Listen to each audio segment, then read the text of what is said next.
My name is Nassim Haramein. Thanks for coming, all of you. We've got people from everywhere.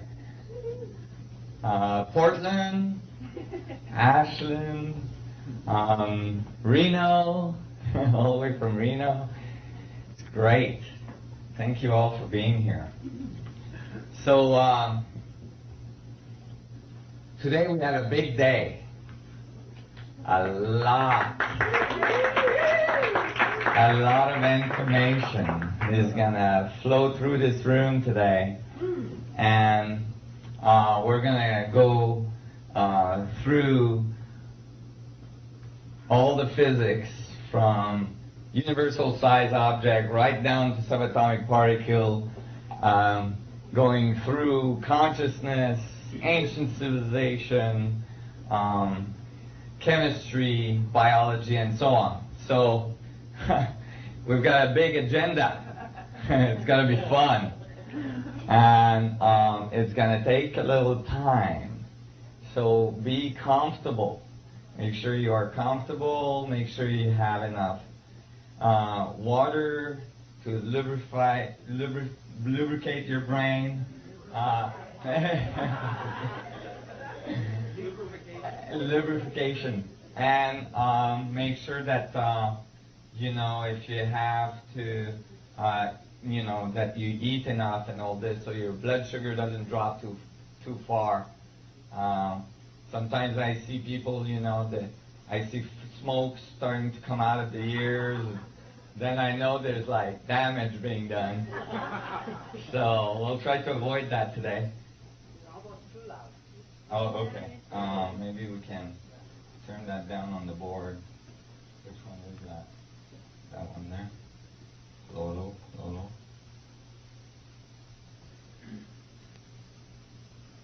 Okay. Is that better? Yeah. Good. I've been having a little bit of trouble with my throat, so usually I just project, but today I'm going to try to be nice to my voice. Yeah. Get good lubrication going. So, go ahead. What's the break schedule? The break schedule is when I see everybody's turning purple because they have to go to the washroom and stuff, then I'll stop. Actually, if you guys are really exhausted and you need a break, just let me know, because I just keep on going. I just go and go for like 13 hours. So, sometimes I forget about the crowd. And so, oops. So, but in general, I'm going to try to break around 1 o'clock or 12:30. And then we'll reconvene for a little more, and then we'll have lunch around 2, and then come back and then I have the evening sessions. We might be here for a while. So I was asked to present a bunch of different things today that I usually don't have time to present, so I'm going to try to squeeze it in. So especially a section on the Knights Templar that I usually don't present. So I'm going to talk real fast. One thing that happens is that when I'm presenting this information, there's a certain amount of complexity. Although the concepts are really simple and you're going to get them right away, there's a certain amount of complexity. There's a certain amount of rewiring that occurs from things that you've been taught and from just a new way of thinking coming in, and that takes a little bit of time. And what happens is that if you have too many questions that are unanswered, then it starts piling up, and that's when I start noticing people turning white, and it's like, oh my God, they're gonna explode.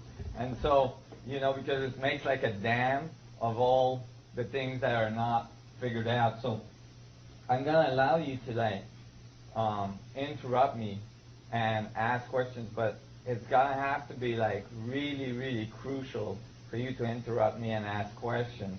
Otherwise, I just get interrupted too much and it breaks the flow and it's really hard to get all the information in. So before you ask questions, please think about it or see if I'm going to answer that question shortly after, because commonly that happens. But if it's really piling up and you just cannot go forward in the thinking without getting those questions answered, please just interrupt me. You can start screaming, jump up and down or something. I'll get the signal. So I'm going to go through the information today in a little bit of a chronological way. How I came up with it and how it changed my life and how my life evolved as the information evolved. And you'll see that although this information can get extremely complex extremely fast, the way I learned about it, the way I learned it, makes it easy because it was just a series of logical progression that I teach typically to even 7 years old. And actually, some of the 7 or older kids commonly after the talks come up to me and say, "Are you sure the other physicists don't think this way?" And I'm like, I really checked it out. I spent 20 years checking it out. They really don't think this way.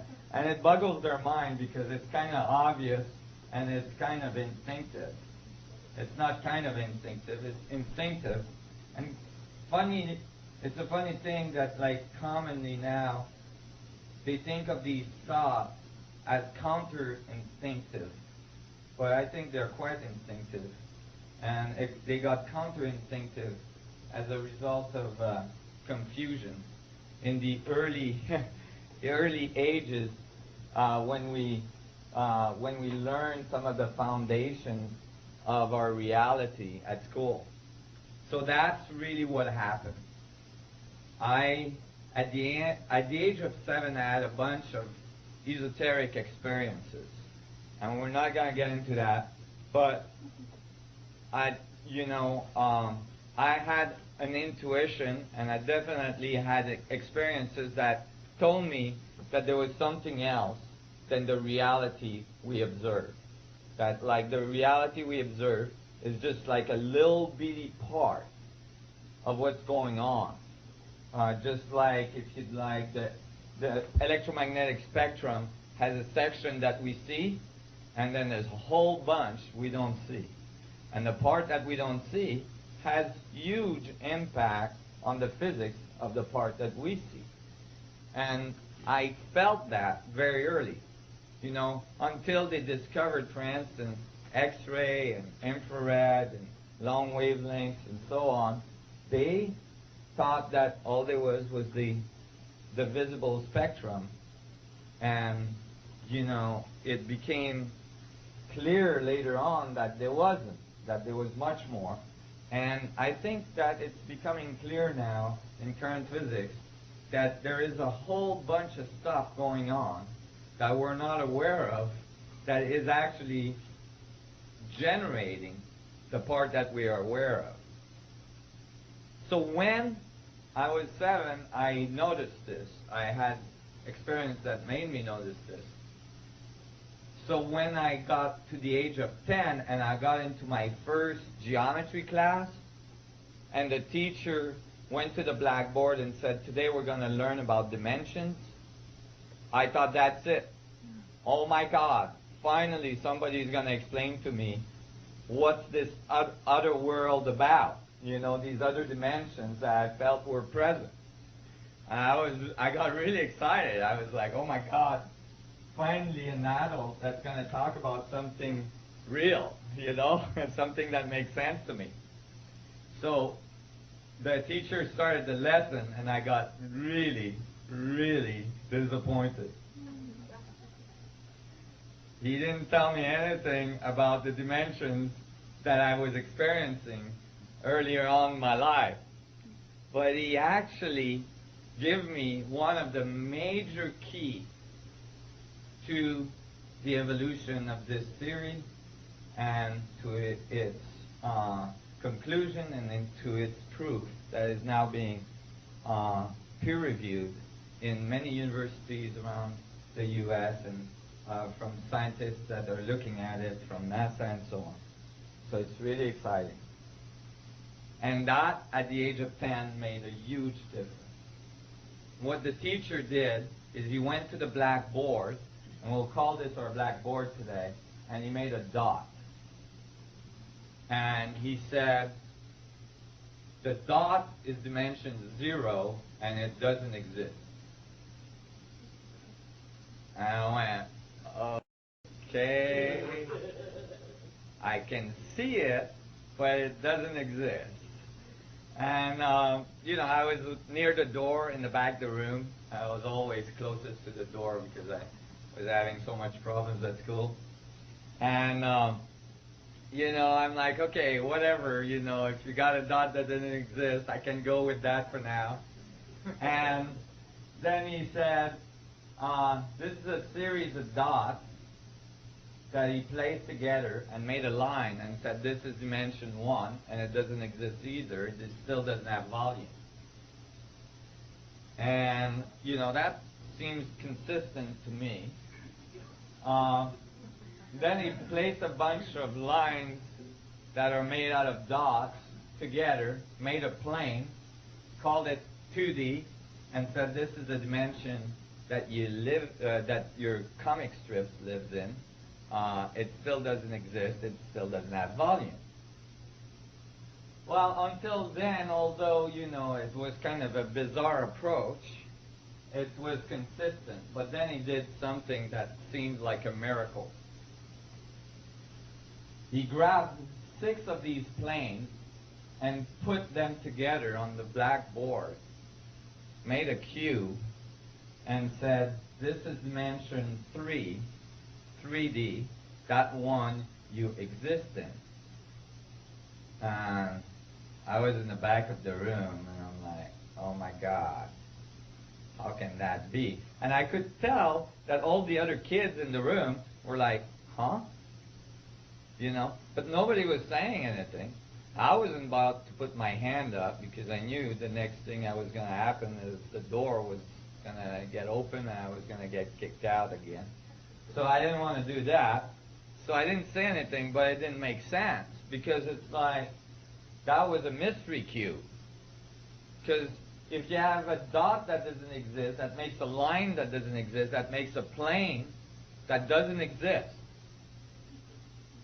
You slap 6 non-existing planes together, you don't get existence. All you get is non-existence to the 4th. Okay? It's got nothing to do with existence. You just got a bunch of non-existent dots together, so nothing exists. And that was not logical. And I have a tendency to be an extremely logical human being. And it turns out that Buckminster Fuller, I found out later, had the same problem at school. He wrote about it in his book. And he didn't understand how this worked neither, and he didn't thought it was correct. And actually, through my research, I found that this is an ancient riddle. It's mentioned in ancient manuscripts that are from the Middle East and so on, and there is all sorts of treaties about this problem, although this problem is the foundation of our understanding of physics and dimensions. And all of our knowledge is actually based on it. And it creates a lot of problems. This simple riddle that is unsolved has generated a whole set of distortions in our societies and in the way we do physics and the way we understand the universe and how we relate to it. And we're going to see that today. We're going to see this error just come back and bite us in the butt every time we come around the corner. You all following this?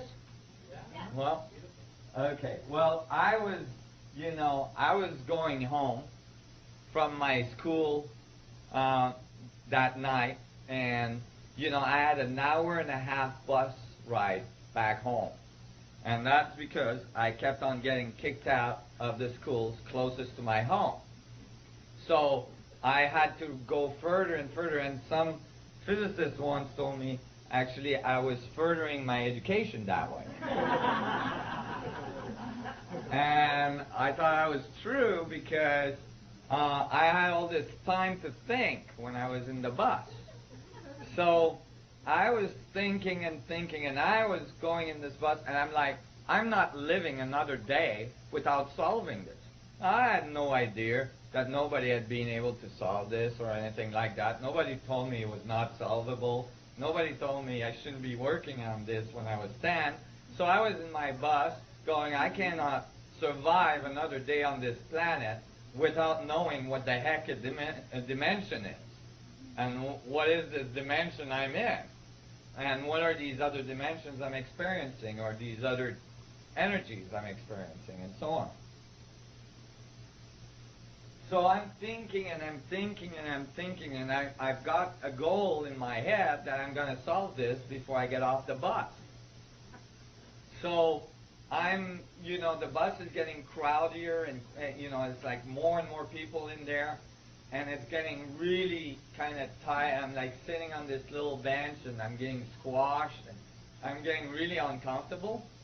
And I'm trying to think about all this, and I'm like, I got to find a solution. And at one point I thought, well, maybe I should like try to get my mind out of this bus because it's just getting too crowded in here. So I started to expand my mind, and I rose above the bus, and I saw, in my mind's eye, I saw the bus becoming a dot. And then I rose further, and I saw the Earth becoming a dot. And I rose further, I saw the solar system becoming a dot. And I rose further, and I saw the galaxy becoming a dot. And then I flew back into the galaxy, into the solar system, and back into the I saw the Earth, and then I saw the bus, and I found the bus and flew back into my body. And I thought, wow. And I looked at my hand, and I flew into my hand in my mind's eye, and I saw it was made out of dots. I didn't know those were called cells, And then I flew into one of the cells in my mind's eye, and I saw that cell had to be made of thousands of little dots we call atoms. And I flew into, actually, billions of little dots we call atoms. And then I flew into one of those dots, and I saw that inside the atom there was a whole bunch of other dots in the middle, and so on. And actually, that was my first glimpse at the fractal nature of the universe. And I thought, oh my God, I know how to solve this. It's a dot within a dot within a dot to infinity. And the only thing that exists is the dot. Within each point, all information is available. Each point contains the whole. So the only true existence is the point. And from that point, or from an arrangement of points, you get all of reality. Wow. I was onto something. I got really excited. That's the way it goes. Each point contains the whole. Each point has all information. Each point is connected to all other points in the universe. And then the universe arranges the points in all sorts of different ways and makes all of the things we see. Well, that would mean that each point had to contain infinite amount of energy, infinite amount of information. Well, I got excited, and I'm like, oh my God, I got to tell my mom. So I went back home, I got out of the bus, and I'm all excited. I'm like walking on the cloud. I'm feeling like I've got this illumination, and I'm on my way to changing the world and all this, and I get home and I wait for my mom. My mom comes back from work and I'm like, "Oh, Mom, I figured out something at school today. It's real important." She smiles and she's like, "Oh my God, he finally had an A in the test or something. She thought I did something real good at school." And I'm like, "Mom, I figured out that each point contains the whole. Each part of you has infinite involved in it, and each point has a connection to everything else." And I'm telling her all that, and she looked at me and she, "Part of your curriculum at school, is it? And I think you should go back to it. You're not doing." And and my mom's kind of a pragmatic person, and she's a Roman Italian, woman, and she just looked at me and said, "Anyway, today I don't feel infinite."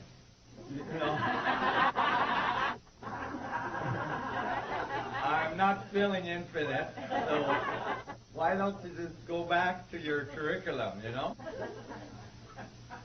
Go do your homework or something. And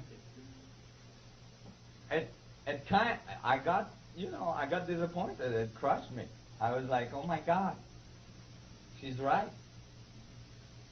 How can a point contain the whole if a point has a finite boundary? If the body has a finite boundary, how can it have infinity in it?" So I was like, "Oh, I gotta go back to the drawing board on this one." I was like, that doesn't really work. How do I do this? Well, it turns out that that's gotta be one of the largest errors that is going on in our understanding of physics and our understanding of the way the universe functions and our place in it. That is, that infinity and finite system are opposites instead of complementary. But how can a finite system and an infinite curvature be complementary? How can the two be together? I knew when I was 10 that there was a solution to this, because I knew I was right, because I had seen it in my mind's eye. I instinctively knew it. Actually, most children I talk to, if they haven't gone through that first lesson of geometry, know this. They think of the universe as infinitely big and infinitely small, all embedded into each other to infinity. In general, they think of that as being quite logical. The kids are not the only people that thought of this. Do we have sound on the computer? One famous physicist, Carl Sagan, wrote a book called Contact. And then there was a movie that was made out of that book. And the movie starts like this.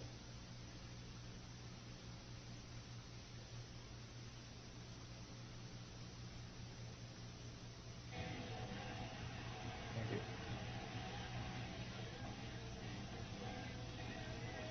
Okay, this is a little bit hard to see. It's the edge of the Earth. There we go.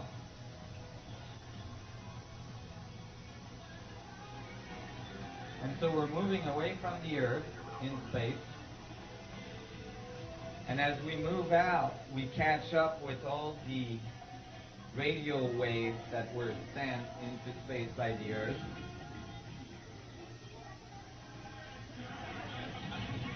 So it's like almost going back in time.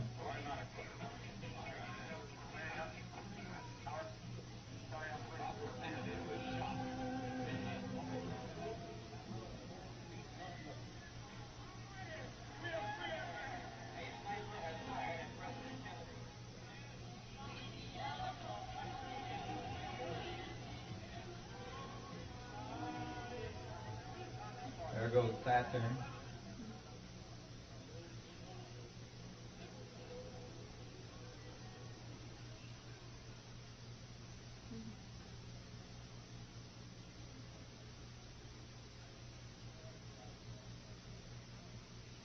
Now we're exiting our solar system.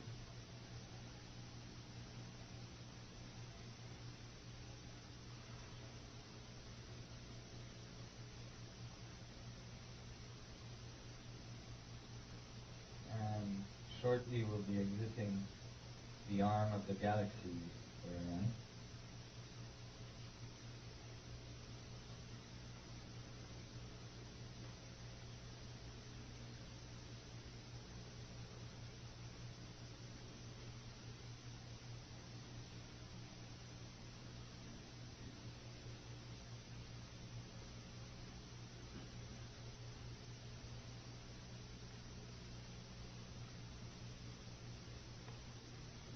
Here's our galaxy center.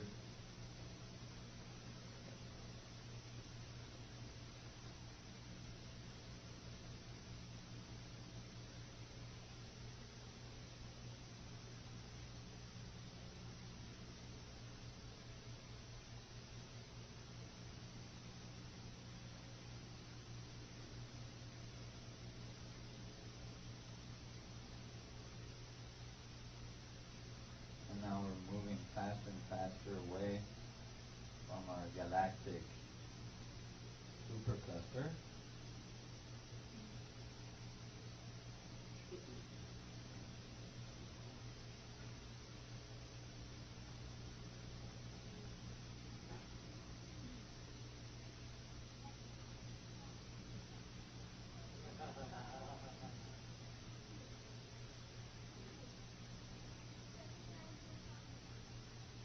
So the concept of a universe within a point, was there quite definitely described. Let me tell you as well that the concept of a universe coming out of a dot is not that outrageous.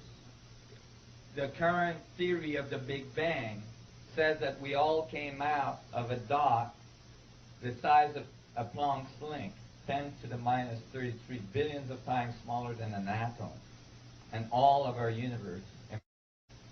The only difference here is that this view says, no, it didn't all emerge from one dot that decided to make a universe. All dots contain the possibility of a universe in it. All dots are connected to all other dots. And so here, then Hollywood came up with their version of this concept. And since they're the man in black, they have much faster technology. They can move much faster than anybody else. So that's the end of Man in Black movie. They have extreme speed because they got all that alien technology.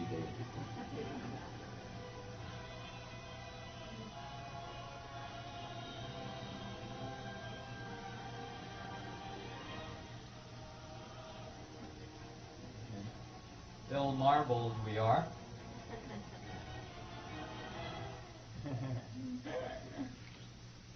So these concepts have been around, except they've never really been understood because, again, how do you fit infinity in a finite space? And it's crucial that we understand how we did it. Well, when I grew up, eventually, I found the solution. I found the answer to this. The solution is what is called a fractal. And I'm going to show you very, very simply how infinity fits into finite. How infinity and finite systems are absolutely complementary. And that each point has the potential of having all information in it. I'm going to show you this in a geometrical way, so it's really easy to understand. And it just happens that the way I'm showing you this turns out to be very crucial to the way systems are organized and generate the geometry of our reality everywhere we live. So we're going to make a boundary, a circle, and inside it we're going to inscribe a tetrahedron, or an equilateral triangle in this case. The boundary could be a sphere, and the middle triangle could be a tetrahedron. Okay? So this you can visualize in 3D space, in spherical coordinates. Now, the universe is polarized, positive, negative, male, female, white and black. So this has a polarity, right? And generates a reverse equilateral triangle. Now, I'll give you a hint to the ancient civilization part of this lecture we're going to have today. Right away, we have one of the most commonly found symbols in all ancient civilization around the world.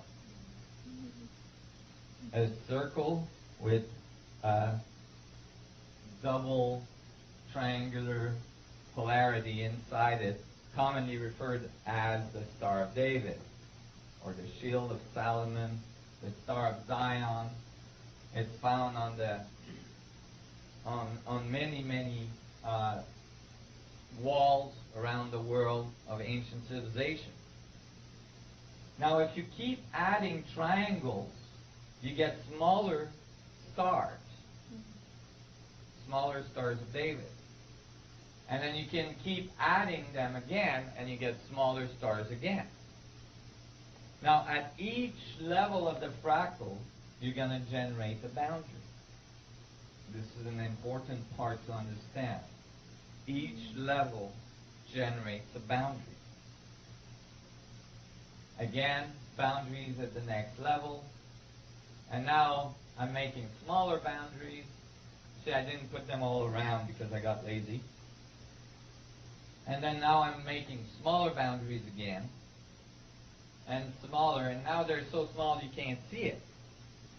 Now, if I give that equation to my computer and got the computer to just keep making boundaries, keep making smaller and smaller triangles, it would continue to do this to infinity until it heated up, melt down, and I'd have to go and get myself a new computer. But assuming it didn't do that, it would keep making smaller and smaller triangles to infinity.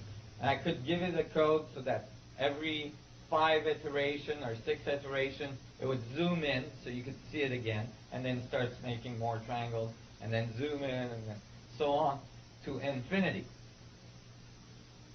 However, although I can place an infinite amount of triangles, I will never exceed the first boundary I made for myself. Never. I just showed you how infinity fits in a finite space, or a so-called finite space. Because you can divide to infinity within the circumference of a circle. What does that mean? Why is that important? What does that do to your life? What does that do to the way we do things on this planet? Well, let me give you an example, even if it's just for physics. We built faster and faster and faster accelerators that cost billions of dollars to build, to get smaller and smaller and smaller and smaller. Now we're at like millions of times smaller than an atom particle, actually. And we're building accelerators now in Geneva in Switzerland that are costing $300 billion, I believe. 5 countries had to get together to build it, right? To get even smaller particles. Well, if we understand this principle, we would understand very quickly that you can keep building larger accelerators and you can keep getting smaller and smaller particles. You can always keep dividing. So we would give up the search for some fundamental particle and that's going to end the search for particles, and we would start to understand that what we need to discover is the dynamics of the division, the dynamics of the quantization. You understand? Not, how far we can go into infinity.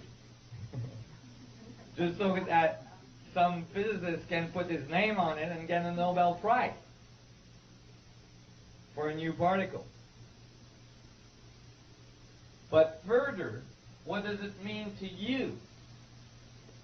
It means that if this is true, every one of your atoms, every one of your cells has infinite potential in it, has infinite connectivity to everything else. That each one of your atoms is a mini black hole.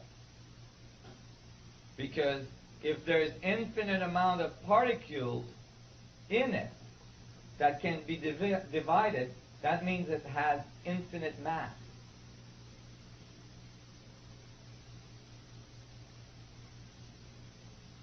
Most people say, I can't envision infinity. If, it's a good point. You might have to take a lot of coffee in the morning or something.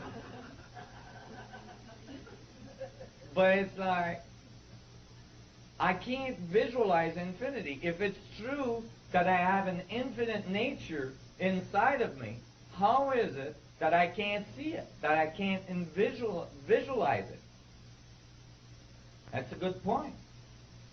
Well, the reason is that most people try to envision infinitely large when they think of infinity.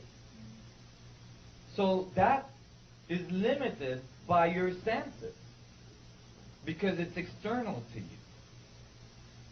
However, here we see that through infinite division we can generate singularity, a link to all other things. So when you try to visualize infinity, you might want to turn your senses inwards and go towards the infinitely small that's contained in all of your atoms and all of your cells. Well, just happens that all of the masters that have walked the earth have been trying to tell people about turning their senses inward through meditation, prayers, and so on, to connect with their infinite nature. The Buddha, Jesus, all these people said the temple of heaven is within you and within everything. That's the description of a fractal, my friend. The thing is that it was never appropriately applied to physics. It has huge repercussions in physics because it completely changes the way we look at the structure of reality if everything contains the whole. So you see, already this is a key to understanding your nature and your potential. How many times in the year do you turn your senses inward and connect with your infinite nature?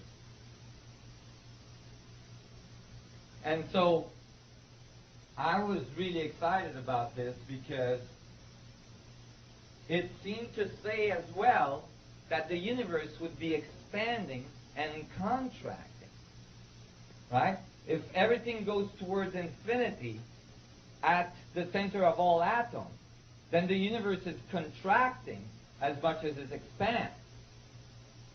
And I could see how the external part of my existence is the expansive part, and the internal part of my existence is the contractive part. So I started to think in those terms when I was actually 11, and I learned to meditate. A young master of meditation from India taught me to meditate. And I was really excited because I was discovering a whole world within myself that seemed to have infinite potential. So I started to spend more and more time concentrating inward and connecting with that part of my existence. And I started to think that there must be a balance between the expansion of the universe and the contraction of the universe. And the contractive part of that balance equation is the part that generates. And the radiating part is the part that alienates, that destroys. Yet, all of our science, all of our knowledge is based on the radiating part. There's nothing we've really discovered since fire. We explode everything. We put fuel in a rocket, right? Tons and tons of fuel, and we light the bottom, put a few people on top, and pray that they're going to survive the experience. That's our approach. We put fuel in our car, and we explode it in a chamber, and we push a piston up and down. It's all about explosion. And we think the universe is expanding.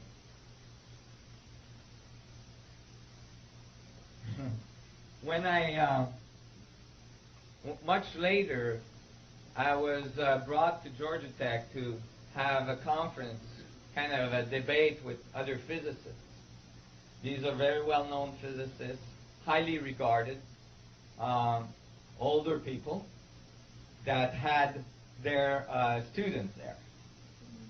And we were talking about things. Some of the students were there. They came in and out. We were, looking at equations. We had all this stuff on the big wall there, on the blackboard. And I showed up with this book. This is the only book I had with me. I had maybe another few, but that was my main book. It's called Gravitation. It's a classical book about relativistic equations. It's written by Messner, Thorne, and Wheeler. Those are legends of physics. Wheeler having worked with Einstein and so on. And it's a brick, you can see. And that's why it's called gravitation. When you pick it up, you know everything you need to know about gravity. And I was going through all the equations, and I could see that the physicists were starting to get upset with me. I was, kind of going through, the way they think of the universal dynamics and the universal expansion and all this. And I finally said, okay, if I understand your model right, and I opened Gravitation on page 719, and I said, if this is correct, then the universe is something like this, which they show you after about 1,000 equations.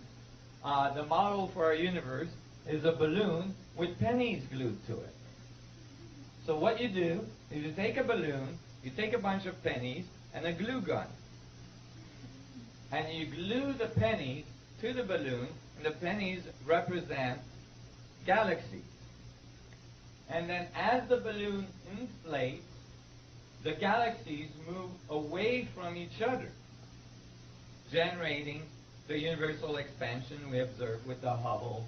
It's called the Hubble constant, or the Hubble expansion, and is observed by various modalities, including telescopes. And so I'm going through this with them, and you got to realize these guys are very accomplished physicists, and they're looking at me going, "Oh my God, this is like kindergarten stuff. If you don't know this stuff, you should go back home and study a little more before you waste our time."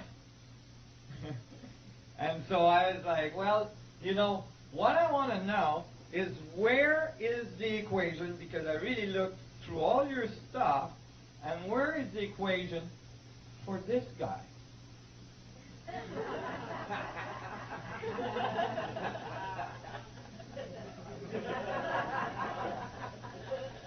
And, the room became quiet. And I was saying, well, this is definitely a component of the dynamics that are going on. And I said, if you keep drawing, if you don't stop at the face, and you keep drawing the rest of the guy, you'll notice that when the balloon expands, the lungs contract. For every action, there's an equal and opposite reaction. First law of physics.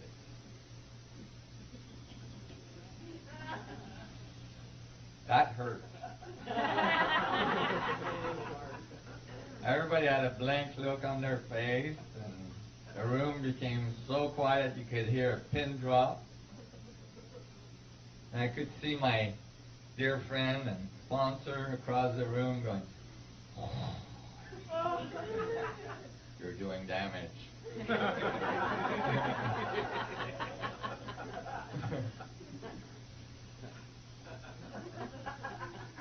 Kind of obvious. Completely missed. Obviously, if the universe expands, then something is contracting. And that dynamic of expansion would be a feedback, right? Expand, contract, expand, contract. And it would have a very specific topological structure, meaning it would look in a very specific way. It would have very specific dynamics for things to be able to expand and then contract and so on. So, when you think about it, and I was thinking about it for years, if you radiate, if you look at the universe, you find that everything in the universe radiates. What does it radiate in? In the vacuum. The vacuum of space. Well then, the vacuum cannot be thought of as empty, can it? Because no energy is lost, no energy is gained. So if all the suns, all the stars, all the galaxies, all the black holes, everything we see radiates into the vacuum, then the vacuum must be full. Full of energy. And it was clear to me that then the vacuum must be the contractive side of the event horizon, the contractive side of the structure of reality, the part we don't see. Why? Because it's contracting towards infinity, moving away from us. It appears to us as vacuum. So I was puzzled about that, and I remembered my first class of physics.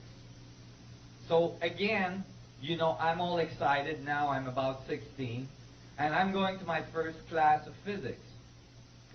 Well, actually, I'm like 14 or, you know, 15, something like that.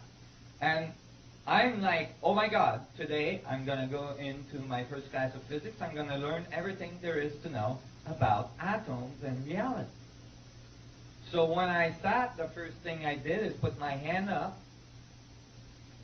and, you know, the teacher didn't know me better at the time, so he asked me what I wanted. And I said, what is an atom? I was surprised to hear the response. I thought, oh, he's just going to spell it out. What the heck is an atom? And he said, oh, that's way too complex for a first physics lesson. And in fact, we are not quite sure what an atom is. I was like, huh?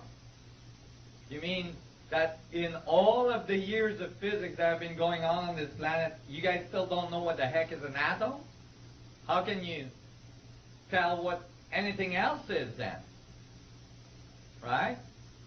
And so I was like puzzled, but one thing he said is that one thing we know is that the atom is made out of 99.9999% space. And I went, oh, space. Mostly space. Everything you see, everything you touch, everything is mostly space. 99.99999%. That includes you. You are 99.99999% space. And it was like, wait a minute. That the universe is connected by an unseen force, right? What would be the thing that would connect all things? Space. That's the only thing that's everywhere. And that's the only thing that all energy is radiated into. So I start to think, maybe it's the exact contrary. Maybe the atom is just a result of a division in space. Aha. Like the fractal structure we just saw. Divisions of space to infinity. Now it starts to look a little different, doesn't it? Is your brain starting to hurt? That's okay, if it does. It's normal, don't panic. It'll get better. But imagine you're doing music. You need silence to be able to cut it, to make music, to make a beat. If you're making reality, you need space to define the reality in between. So space, reality could be just various resolution, right? Various divisions of space in a fractal structured vacuum, which is some of the math we just published recently. It's becoming extremely popular, the concept of a structured vacuum, energetic structured vacuum. This is in advanced physics. So I dug a little bit more after that first class in physics, and I found something that blew my mind. Much later I did find it. And it says this. It's in gravitation.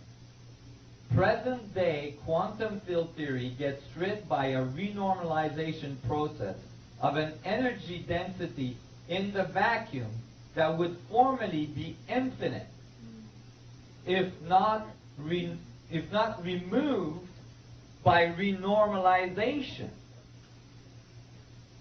Now people, you don't know what renormalization is. What they tried to do to me at school.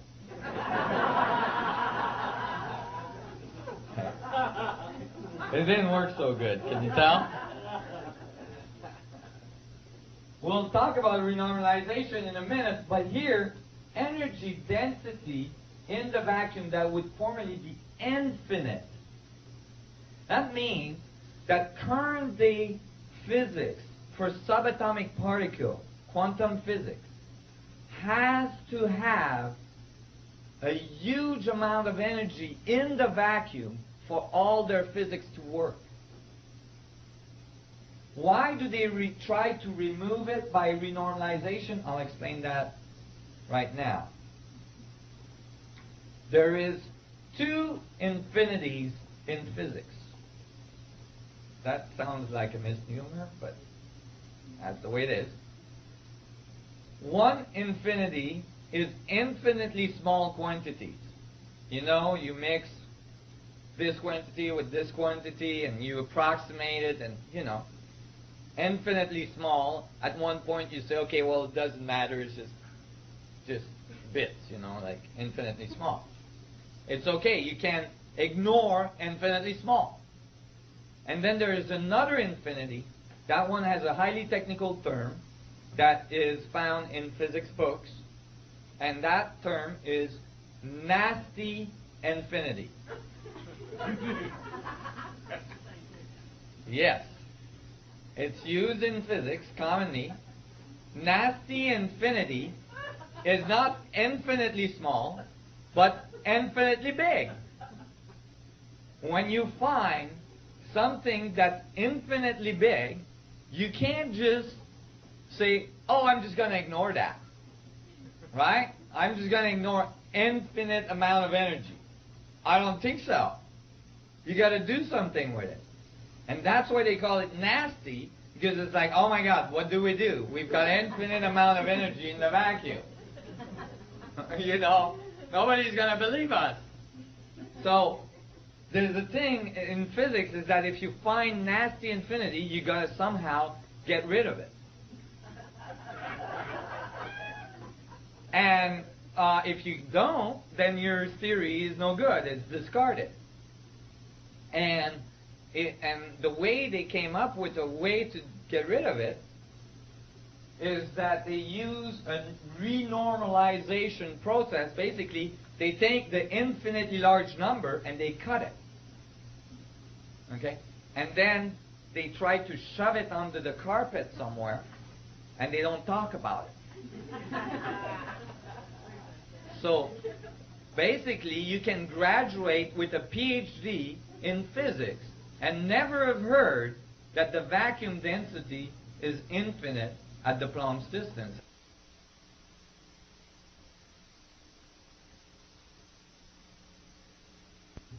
Right? It's called quantum fluctuation.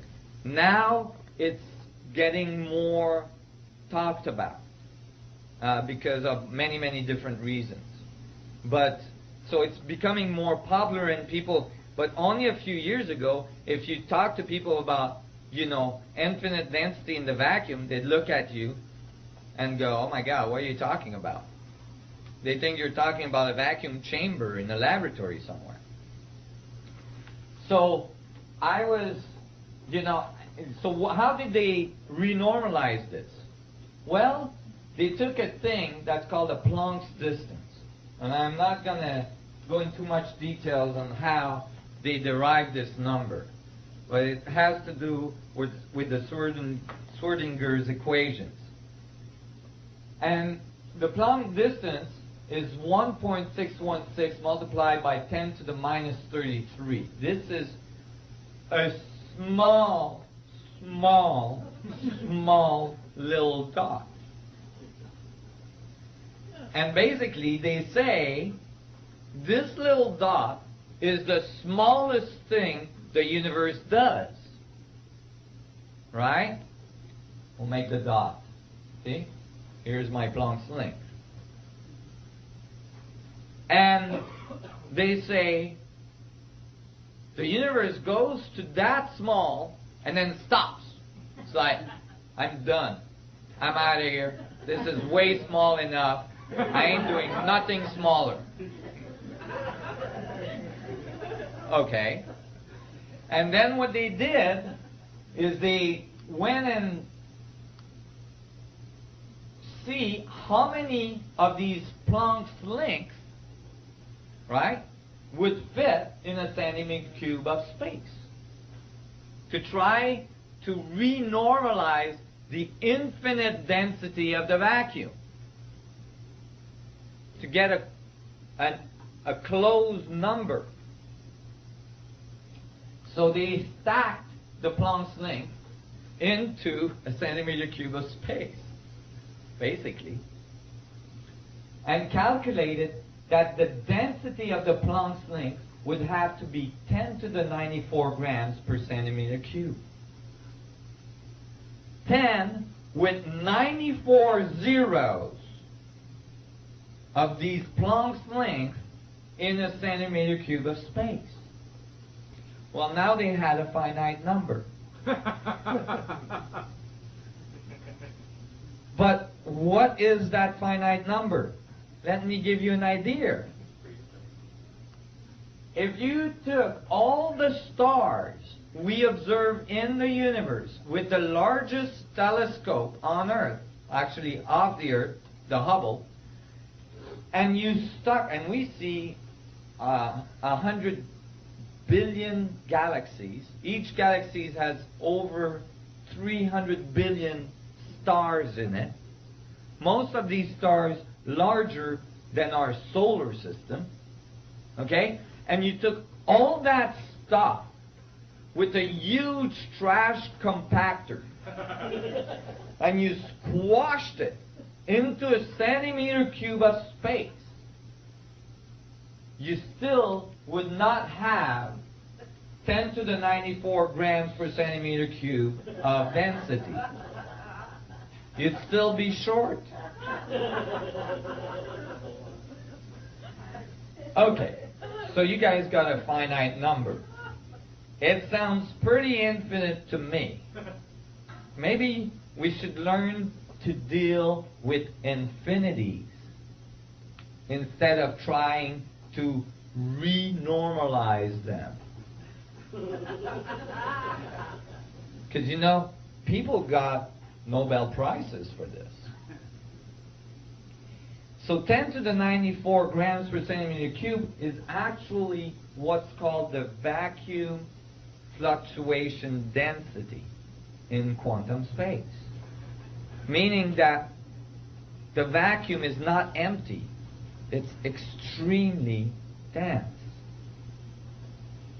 But why does it feel like the vacuum then? It doesn't feel so dense either after, you know, a night at Burning Man. With what happens there, you know, how can the vacuum be so dense? Well, if the vacuum is everywhere and infinite in nature, then it's in perfect equilibrium. And if it's in perfect equilibrium, there's no way you're going to feel it. It can have infinite forces in it, but if it's in perfect equilibrium, you're not going to know it's there. Just like a fish inside the ocean, in the water, will never know it's in the water until you take him out of the water and it feels a different density. We have no way to feel a different vacuum. So we think of the vacuum as empty, when actually it's full. And you can come to those conclusions yourself by simply realizing that if everything is radiating in the vacuum cannot be empty. So I was, you know, amazed, and I'm like, Okay, well, let's go with this. The universe is expanding. The vacuum is contracting to infinity. And all of reality emerged from the feedback between expansion and contraction.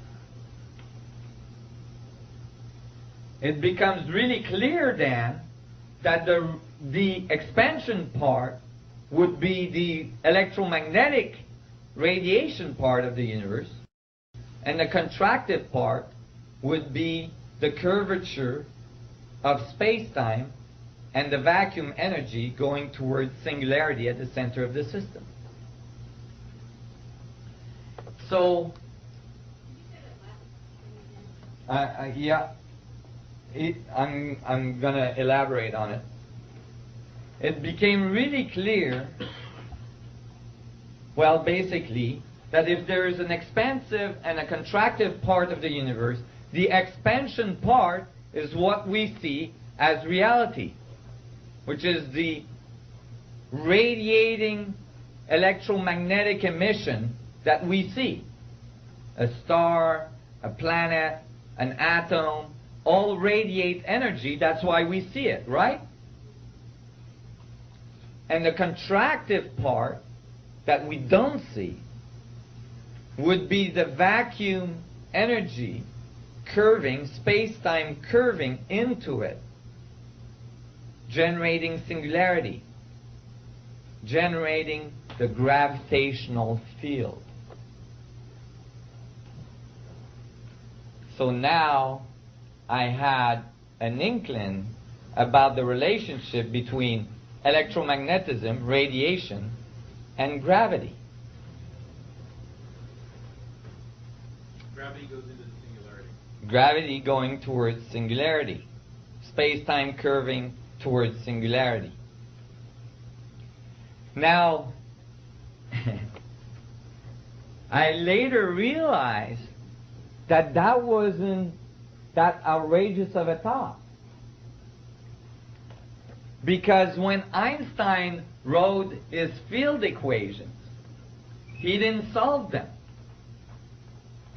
Einstein just wrote the expressions. It's 10 differential equations. He couldn't solve them. A physicist that was fighting on the Russian front, right, while dodging bullets, was working hard at solving those equations after they were published. His name was Carl Schwarzschild.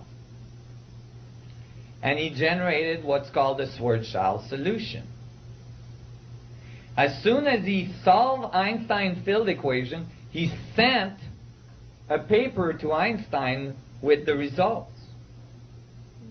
And Einstein presented it to the German Academy of Science, and it became the first solution to Einstein's field equation, which we still use today. Carl Schwarzschild died 2 weeks later on the front and never had time to give further complexity to his solution. Basically, he did it without rotating the field. At first, he was trying to estimate. So he didn't have a rotating metric. And we'll see a little bit more about that later. But the first solution to Einstein's field equation was a black hole. It's called a Schwarzschild singularity. It made a black hole. But because when you go towards singularity with Einstein's field equations, they go to infinity, nasty infinity, that part is ignored. It's called the unsolved nonlinear part of Einstein's field equations. So we use only the weak part of the gravitational field. The part that's not curving very much towards singularity. The part that's much weaker on the outside of singularity. You guys see where I'm going with this? Oh my God. Big omission. Infinite amount of singularities just scrapped because it didn't fit our concepts. So I started to think, well, okay, if the universe is expanding and the universe is contracting, then there's got to be geometry to describe that. There's got to be a structure that describes the contractive side. The expansion side was pretty easy to figure out. If things are expanding from a point, from a center, then they must be expanding radially. It must make the geometry of a sphere. Right? The expansive part being a geometry of a sphere. That's what we see. A sun, a planet, a galaxy. Galaxies have galactic halos that are perfect spheres around them. Atoms, cells, whatever. Spheres.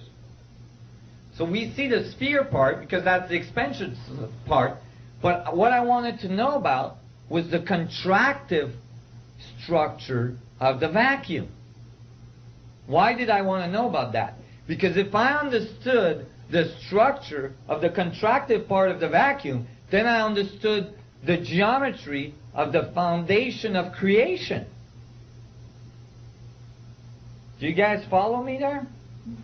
Because if that's what creates, if that's the general active thing, that's the thing that holds things together, then that's the key to the force of creation of all things.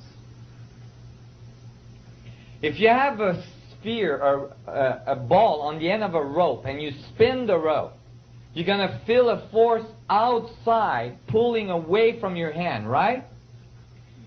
That is not a true force. It's called centrifugal force. It's not a true force because the only reason that force is occurring is because the ball is attached to the rope, which is attached to your hand. The centripetal force, the force that's holding the ball to the center, is what's making it go in a circle. Without the string, the ball is going straight and there's no force. You guys follow me? So actually the force that holds to the center is the primary force from which the illusionary radiation occurs. Do you see what I'm saying? I mean, that has huge implication in philosophy as well. Because if you go inward deeper and deeper, then you would expect more and more radiance to occur. Because you have a feedback relationship between the internal gravitational collapse and the external expansion of the electromagnetic field. So I was really excited about that, but I didn't know what was the geometry or the structure of the collapse. I knew one thing, is that the geometry of the collapse had to be in equilibrium. So I looked and I thought, well, if the sphere is the highest volume possible, which it is, then the geometry, so it's the highest volume possible because it's expanding, right? Then the geometry of the collapsing vacuum must be the smallest geometry possible. The smallest volume, the volume that's collapsing. And that is a tetrahedron. Everybody here knows what a tetrahedron is? Okay. While I'm traveling, it's kind of hard to bring all my models. But this is a double tetrahedron. Okay, there's two there. Actually, there's 8 making an octahedron in the middle. but we're not going to get too complex here. If you have a tetrahedron, you have 4 faces, 4 equilateral triangle faces. It's like a pyramid with a triangle base. Okay? It's like 3 triangle faces with a triangle base. It's the smallest volume possible. And thus, that had to be the final geometry of the collapse. Well, you know, when I was thinking about these things, it was almost 15 years ago, there wasn't people like if you go in Sedona right now, you know, like, or, you know, Burning Man or whatever, you know, there wasn't people going around with tetrahedrons on their heads and like living in tetrahedron houses and, you know, having tetrahedron cars and stuff like that. You know, at that time, nobody even knew what the heck was a tetrahedron. I mean, it was not so common, although, you know, that comes all the way back from the Pythagorean school and then Plato schools and so on. So, you know, at the age of 16, after all my encounters with current physics and so on, I decided I was done. And it's great because I just went to the Einstein exhibit in New York and found out that Einstein did the exact same thing and quit school at 16. But I was, you know, I couldn't keep doing this. I was just running into troubles everywhere I went. And so I started to teach skiing. Because I was a good skier, I figured I can live that way and do research at night. So I was doing research at night and skiing every day, teaching skiing, being in nature. And I was like, well, you know, after years of skiing, I taught skiing for 15 years. I became one of the top ski instructors in Canada. I was one of the 20 top ski instructor in Canada, ski coach. And I was very successful. And I was going from Canada to Australia, New Zealand in the summer to do their ski season there. And then back to Canada. And then back to Australia. And then back to Canada. And I was freezing my butts out. I had no time to unfreeze. I had like a week and a half to 2 weeks on, you know, Fiji Island, you know, in between seasons. And I was just not cutting it. So after a while of doing that, I got tired of it. And one summer I said, that's it. I ain't teaching skiing again this summer. I'm going to teach scuba diving. So I'm, you know, decided to thaw out one summer and teach scuba diving. And I had been scuba diving since I was a young kid. So I knew I could teach scuba diving. So I opened a map and I thought, okay, I got to be south of the border. It's got to be extremely hot. And so I took a map of Mexico and I found this little island called Isla Mujeres. And I thought, wow, you know, I was a ski instructor, Island of the Women, man. That sounds good to me. So I decided that I was going to go to Isla Mujeres. So I went down there and I got a job as a dive master, and I started to, you know, dive master down there, and I learned a lot and all this. And then one day I had a day off, and I decided to go for a little expedition. And I hadn't seen the pyramids, so I decided to go to Chichen Itza, the pyramids of Chichen Itza. Well, you know, it's like you get in the bus. You know, I had to take the ferry from the island. I got in the bus, you know, with the chickens and the pigs and everything. And I'm going through the jungle, you know, for hours. And then finally, you see these pyramids sticking out of the jungle in the middle of nowhere. And it's like, huh? And they're like these huge monuments. And I get onto the site and I'm walking around and I'm like going, wow, how did this get here? So I'm climbing on top of the pyramid, and I figure I meditate on it, so I'm sitting down, I'm trying to meditate, and sure enough, as soon as I close my eyes, I hear, a group of tourists coming off the stairs on the other side with a tour guide. I'm like listening, trying to meditate, and and I'm listening to this tour guide, and the tour guide is saying how, all the rocks were cut in the quarry over the mountain range we see in the distance, and that they were carried from there, cut with copper tools, and then carried from there with vine ropes on logs across the mountains, across the jungle, down the mountains into Chichen Itza, and then assembled into this amazing monument we were standing on. I'm listening to this, and I'm going, really? And then he mentioned that actually the monument was actually carved and cut perfectly so that on the solstice every year, when the sun rises, it casts a shadow of a snake going up the stairways, and the snake head is carved on the bottom, and it really works. And I'm listening to this, and I'm like, wait a minute, that doesn't sound right.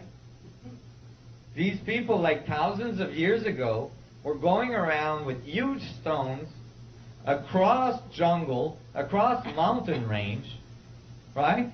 And like putting them in this perfect building that's amazingly well aligned to astronomical events. And it's not like you can build the pyramid and then like get Joe out there and get, okay Joe, the sun's rising now. Okay, pick it up now. Okay, a little bit to the left. You can't do that. You gotta calculate that stuff in advance. And those are not simple calculations. Those are very complex. Just happens that most of these buildings we find around the world are pyramidal. Most of these enigmatic buildings are pyramidal, and most of them are aligned with incredible accuracy to astronomical events. So as I was listening to this, and I'm a climber as well, and I know rock, and I know that you can't cut rock with copper.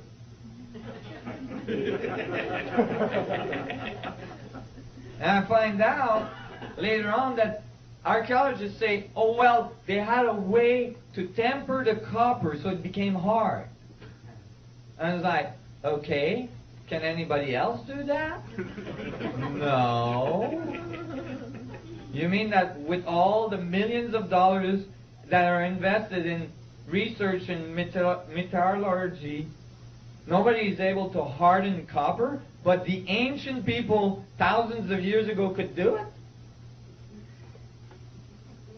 The other thing is that, have you ever tried to pull rocks on logs in the jungle with vine ropes? And now, you're talking about people that didn't have the pulley. So now you got to stack these rocks to make your pyramid without a pulley. That didn't sound right to me. Just because I'm a type of a logical person. And I was standing on top of this pyramid, kind of scratching my head, going, oh my God, that doesn't sound right. There's got to be some mystery we're missing here. And then it hit me. It's like, wait a minute. This is a pyramid. And there's pyramids all around the world from these ancient civilizations. Why were they all building the exact same geometry? Why didn't they make a cube? What's going on? What's with this pyramidal thing? And I thought, okay, maybe this is a long shot, but maybe they knew something about the fundamental structure of the vacuum. Maybe they knew something about the logos of reality, the fundamental structure from which everything emerges. And maybe pyramids are involved in that. So when I got back home, at the time I lived at Whistler, Canada, a big ski hill, I went to my local library. Well, you know, in a ski resort, library is not, you know, so elaborate. But I was looking for information about ancient civilization, and the first book I came across was titled Mystery of the Mexican Pyramid by Peter Tompkins. And I thought, oh, that's a good title. Definitely is a mystery there. And I opened it randomly, if there is such a thing. And when I did, this graphic, this is not my graphic, this graphic was on the page. A tetrahedron within a sphere. Well, I had spent by then a very long time coming up with the idea that a tetrahedron and a sphere must be part of the geometry of reality. And it was the base of my theory. And to find this in a book that talked about ancient knowledge was crazy. I'm like, oh my God, they beat me to it by 2,000 years. Dang, I was going to copyright this.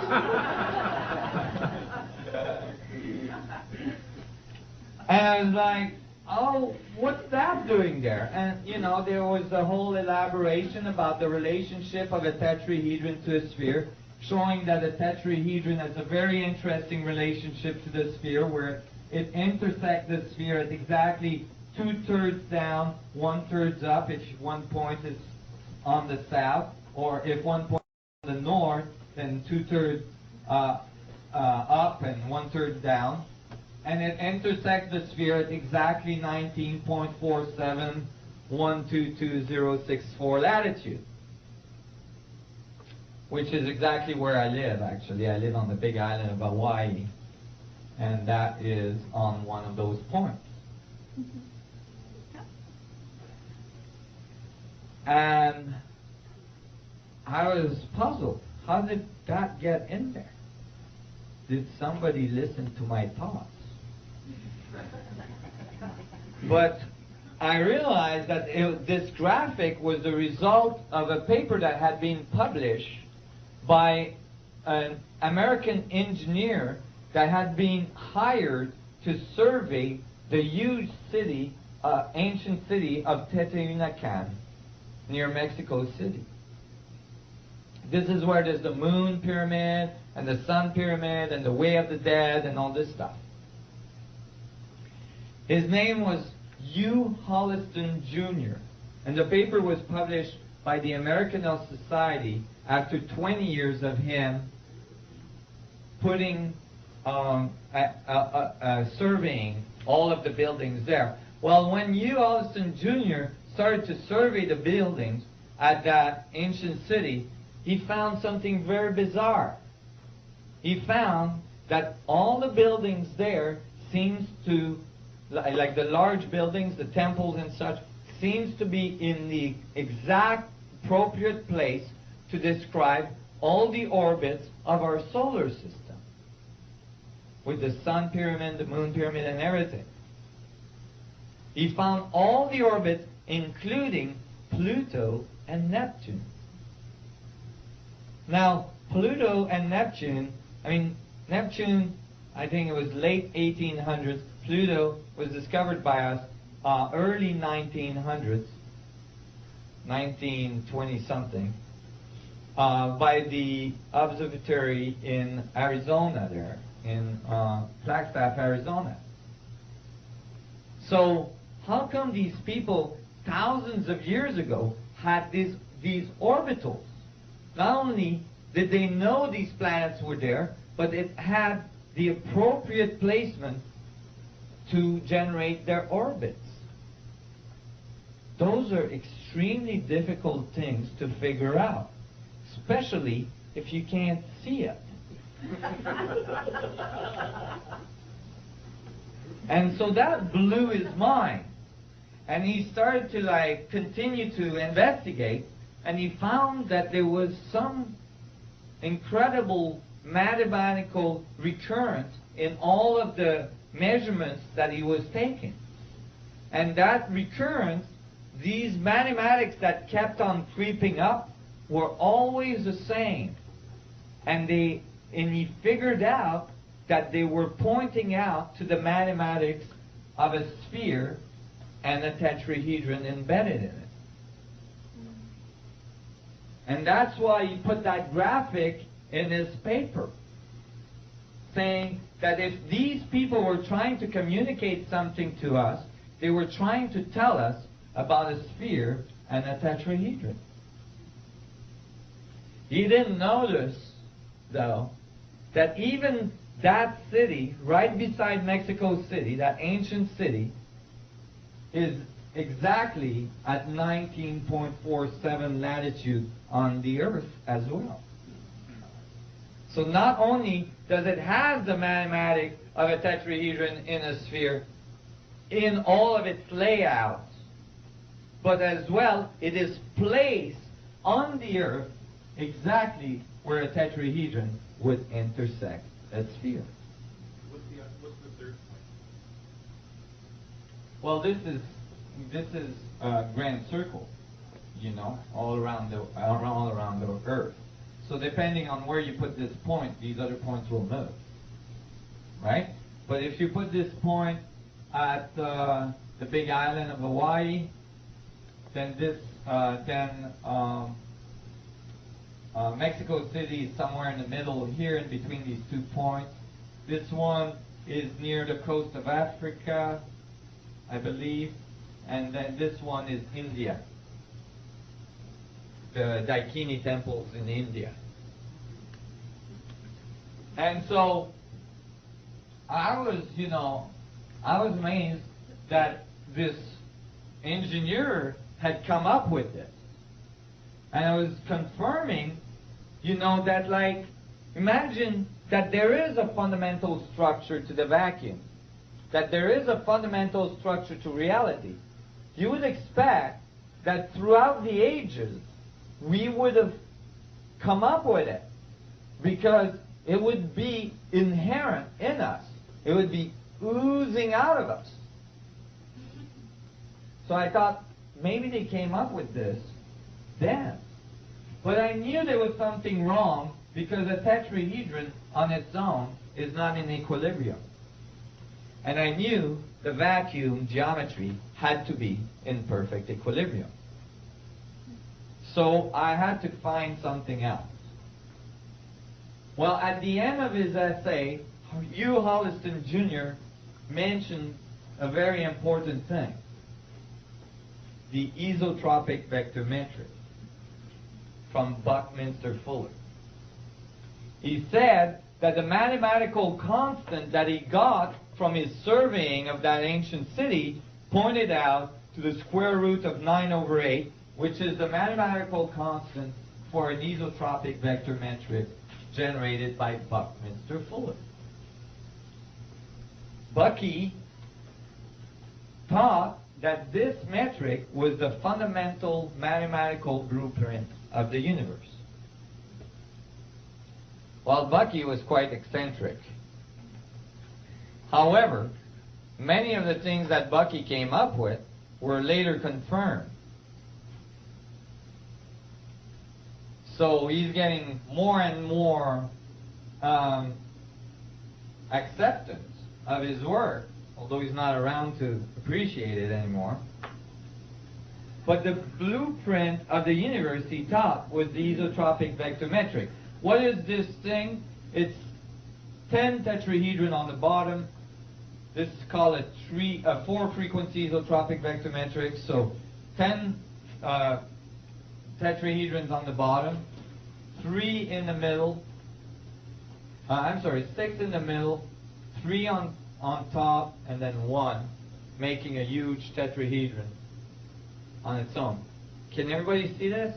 So there's actually 20 tetrahedrons in an isotropic vector metric.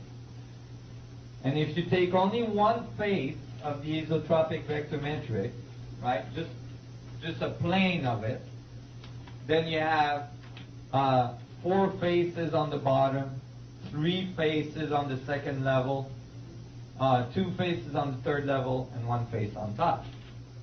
Everybody sees this? Okay. Well, when I found the isotropic vector metric, I thought, well, I'm interested about negative space. So let me take off the tetrahedrons and see what's in between them. So I did that, and when I did that, I realized what was in between the tetrahedrons. They're octahedrons. Do I have a little octahedron somewhere? Oh, I know. I guess it got destroyed. The glue, while I was traveling, melted with this 108-degree heat we've been having. So I lost some of my models. But an octahedron is a pyramid with another one below it. Emphasis on the word pyramid. So I was happy to find that the pyramidal geometry was present between the tetrahedrons. Can everybody see how an octahedron is 2 pyramids base to base? If this is one point of the pyramid, then the base is here, and it's a square base. It looks rectangular because it's in perspective. And the other point is here, right? 2 pyramids base to base. There is a bunch of them together, but when I did this, I realized there was something weird. There was something weird in the middle of the metric, because the metric is called isotropic. So you would expect that it would be always in balance, that it would always be in symmetry. But there was this symmetry in the middle. I found 4 reverse tetrahedrons pointing down and rotated 180 degrees. And they didn't belong to the octahedron, and they didn't belong to the tetrahedrons that made up the outside or the metric. So there was a bunch of these, there was 4 tetrahedrons completely out of place, creating a symmetry in the middle of symmetry. Now I knew this had to be incomplete, because if this was the fundamental structure of the vacuum, it had to be isotropic and symmetric so that you would have perfect equilibrium. Oh, there's an octahedron. Thank you. Ooh, nice. Q-tips. Thank you. Appreciate. Q-tips with what? Honey? Rubber cement. Rubber cement. Here's an octahedron. And so when, that wouldn't melt as well. Oh, that's good. Because I used to do it with marshmallows, but then people would grab the marshmallows and eat them. And I lose my model. But anyway, so the isotropic vector metric had to be modified. I didn't know how. One thing I was sure of is that the universe is polarized, so that it had to be 2.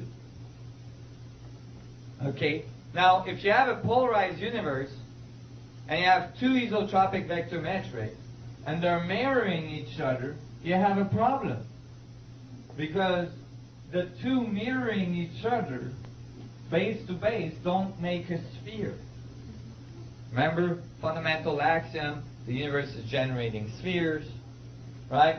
So you don't have a sphere, you have an egg. And so now I had the chicken and an egg problem. And I was like, oh my God, what do I do with this? I didn't know what to do. But I knew it had to be two isotropic vector metric. I didn't know what to do with these other spaces, these other tetrahedrons in the middle, neither. And you got to realize that at that point in my evolution now, I'm finishing my ski career.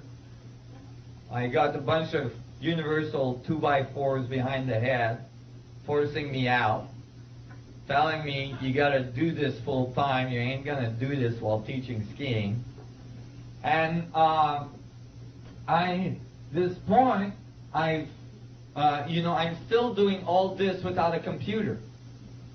So I'm rendering these geometries in my head, and I'm trying to figure out how they fit together. Okay, I found the octahedrons in the middle and all this, and then I'm going, okay, wait a minute, I gotta make this become a sphere. But I don't want to distort the geometry of the isotropic vector metric. It has to be tetrahedrons. So I'm like getting all frustrated about it, and I'm, okay, well finally I decided, okay, and I pushed one into the other, and I generated this in my brain. I was pushing one into the other and trying to figure out where the tetrahedrons would fall. And then that's when I realized what had happened. When you push one isotropic vector metric into the other so that you generate a perfect sphere, then the central geometry is a vector equilibrium, the only geometry in full equilibrium in all vectorial possibility. And there is no distortion because those four tetrahedrons that were in the isotropic vector matrix alone were there to accept the reverse one, so that the one isotropic vector metric was missing its better half. And when the two came together, it created equilibrium. I still get the chills from that time when I discovered this. It was like, oh my God, this is beautifully, metaphorically, and beautiful for what I'm trying to achieve. The geometry of equilibrium, the geometry of the vacuum. And I could see how the male and the females coming together generates a new point of center, a new being. Boy, that, at that point, I was living in my van. I had sold everything, all my ski equipment, all my stuff. I moved into a van so I could sponsor my research. And I moved down south so I wouldn't have to eat so much. And so I was doing this in my van, and I was so excited. I mean, this was better than sex. I mean, I didn't have a girlfriend at the time, And so it was just beautiful. It was metaphorically beautiful, but in the physics of what I was trying to achieve, it was exactly going in the direction I wanted it to go. And I realized that the vector equilibrium had to be fundamental to the structure of space, of the class. Why is the vector equilibrium the only geometry in full equilibrium in all vectorial possibility? Let me show you. If you have a vector going in one direction, and that vector has a certain length, we'll call the length of the vector its force. So longer it is, stronger it is, shorter it is, weaker it is. Okay? In order to get equilibrium, you would have to have a vector in the exact opposite direction with exactly the same length. But that's a weak equilibrium because you'd have to nail that that vector so that it would be a perfect alignment here. Otherwise you would miss equilibrium, and any forces pushing down in any other direction would break the equilibrium. It's very precarious. So how would you increase stability? You'd probably add vectors at 90-degree angle from those. Now you increase equilibrium, right? However, the edge of your geometry has longer vectors than the vectors to the center. Because they're longer, they're stronger, and thus your geometry explodes. It doesn't work. What would you do to try to correct it? Probably add vectors at 45-degree angles from these other ones. But if you did that, then the edge vectors are shorter than the vectors to the center. The geometry implodes. You still don't have equilibrium. So what's the solution? The solution is the hexagon. Because the hexagon has edge vectors that are the exact same length as the vectors to the center. It's the only geometry that does that. So now you have equilibrium. And what does that look like in 3D? It looks like a vector equilibrium. This geometry here. Oh. Okay. Vector equilibrium. It's 8 tetrahedrons pointing inwards. Now, this can be seen as well as 4 hexagons intersecting each other. You see that? The red one on the edge, there's a blue one at the equator, and then 2 ones intersecting in the middle. Everybody see that? There's a red one on the edge, an hexagon on the edge. 4 hexagons intersecting, creating equilibrium at the center of singularity. And note that there is 12 vectors radiating from the vector equilibrium. So there's 12 vectors radiating from the center, and there's 12 edge vectors, 24 vectors. These numbers are found in most ancient civilization texts. 12, 24, and so on are found everywhere. The 12 angels with singularity in the middle, the 12 apostles with Emmanuel in the middle, the singularity, and so on. The 24 elders in Kabbalistic traditions, and so on. So I was really amazed that I had found this, but my geometry was still out of equilibrium.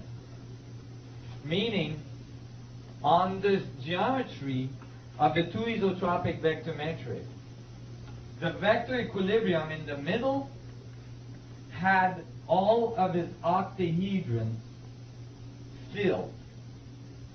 That means that when the vector equilibrium is in the middle, the pyramidal structures are completed with octahedrons.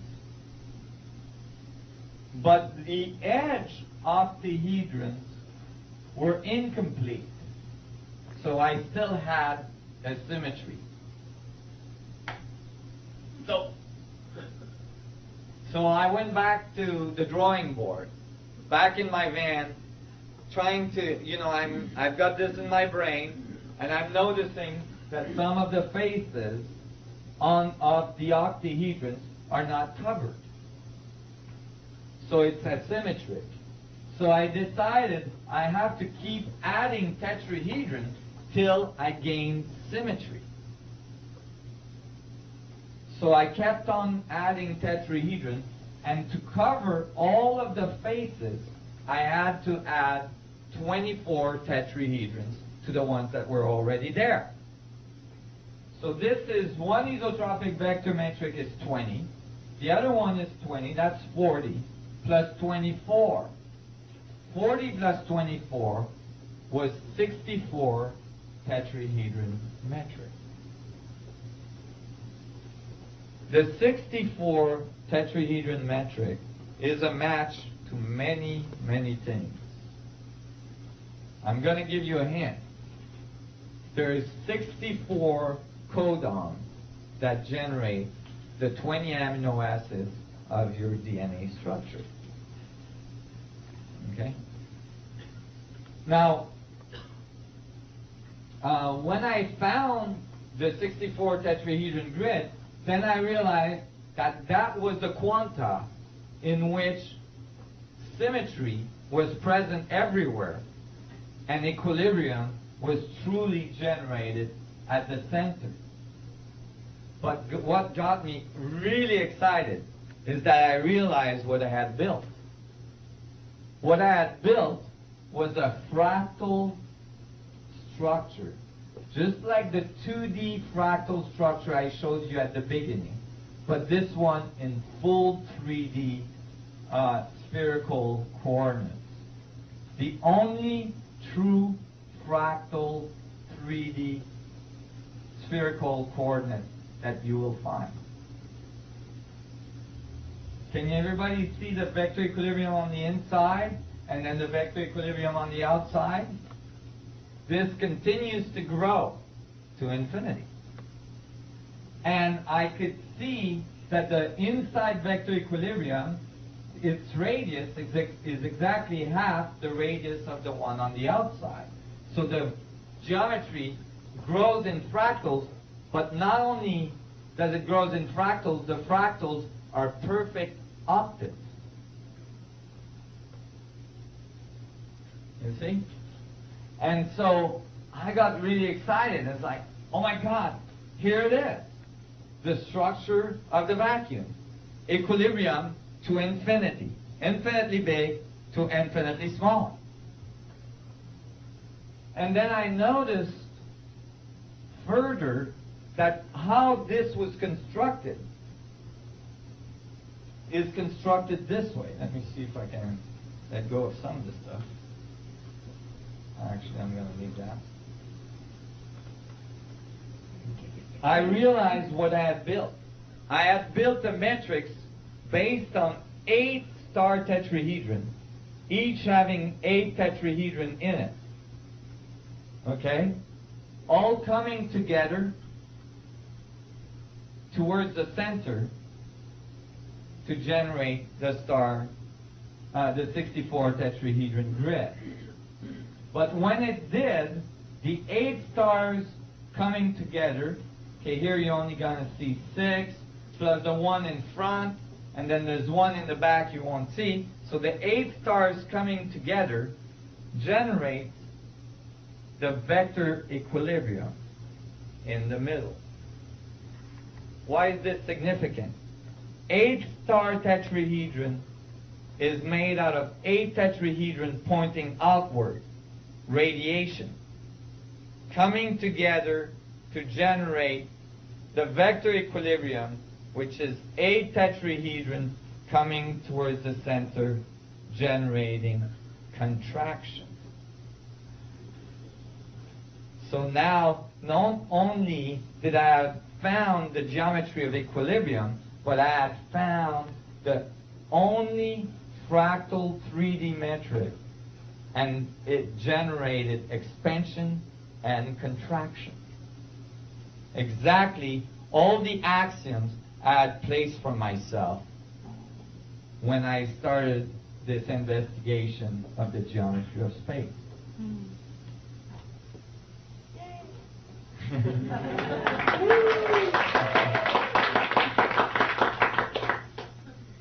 I was so excited. In his head. I'm still excited. I was doing this in my brain. I didn't have a computer, and I confirmed it later on computers. But I was like, oh my God, this is so awesome. And then something really weird happened. I knew I had the fundamental structure of space.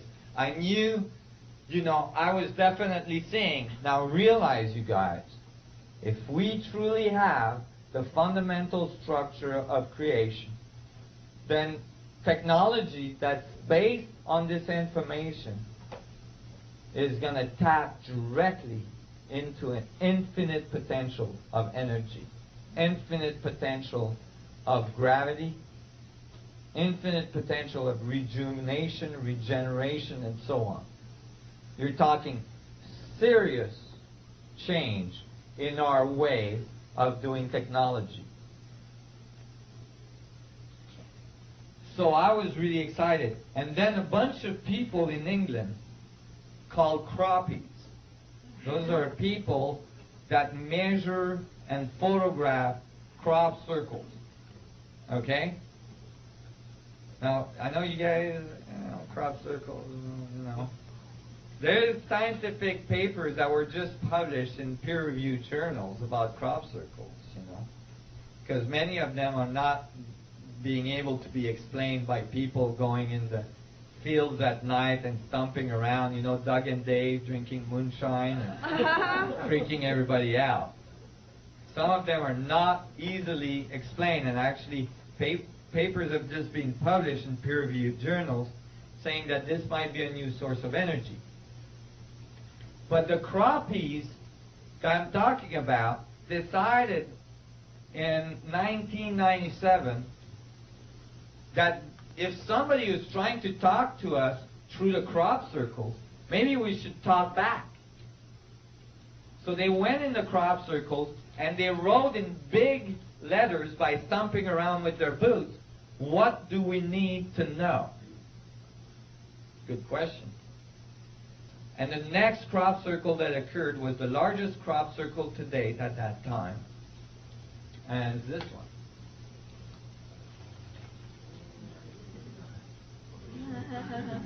Have we seen this somewhere? This is everything we've been talking about this morning. What do we need to know?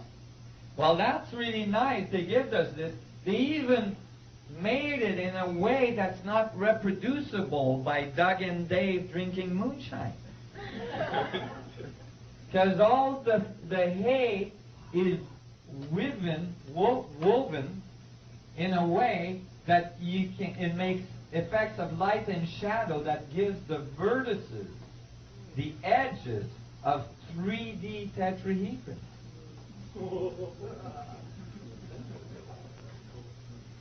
That is not easily done in the middle of the night.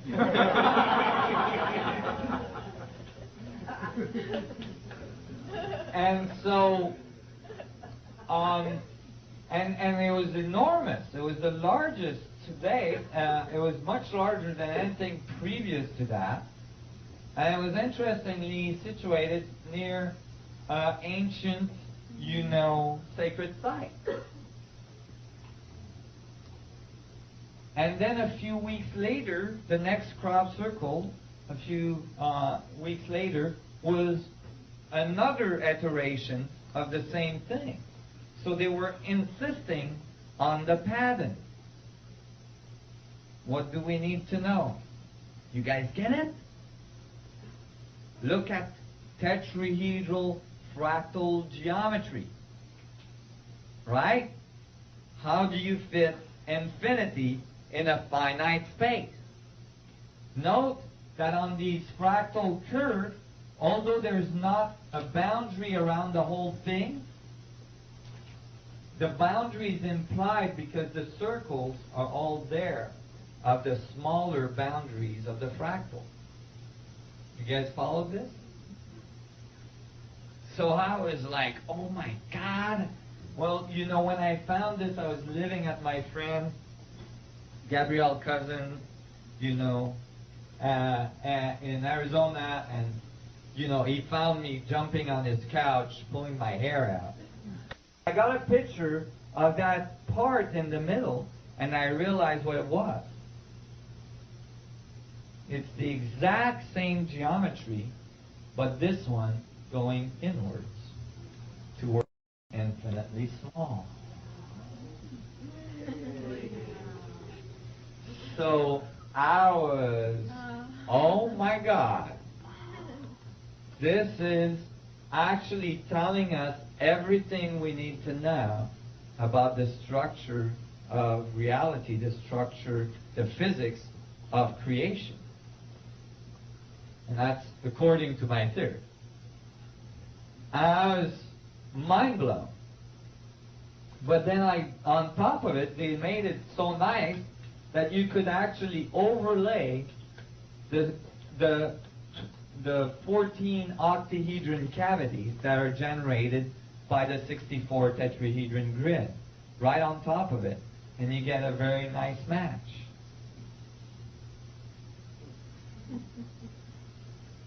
So, and then since then, it's been going berserk.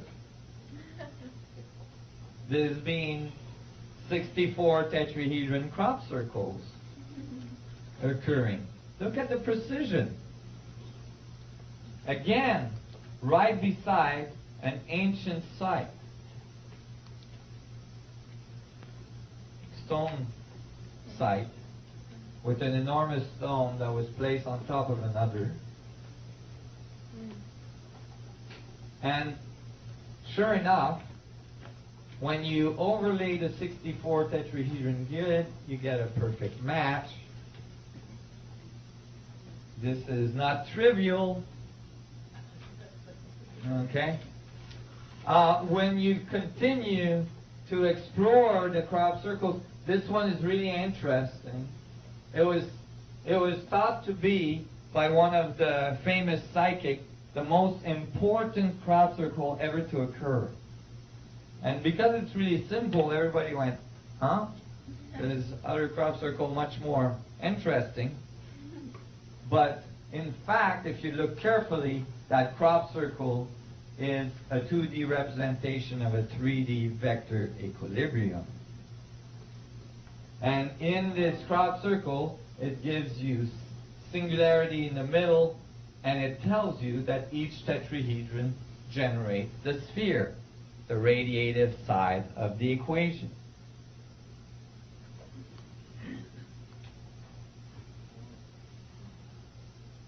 But then, if you take that sphere around each tetrahedron and you add the other ones of the other tetrahedrons, you get this symbol, the seed of life, known as the seed of life or popularized as the seed of life.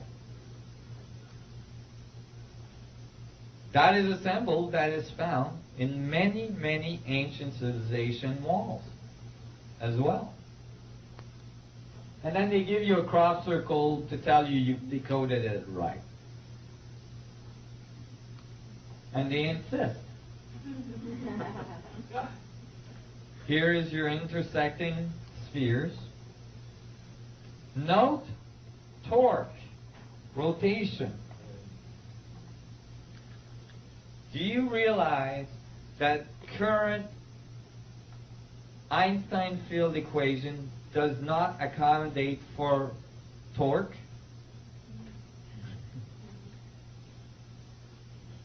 What they did is that they eliminated torque by attaching the observer to the rotating object.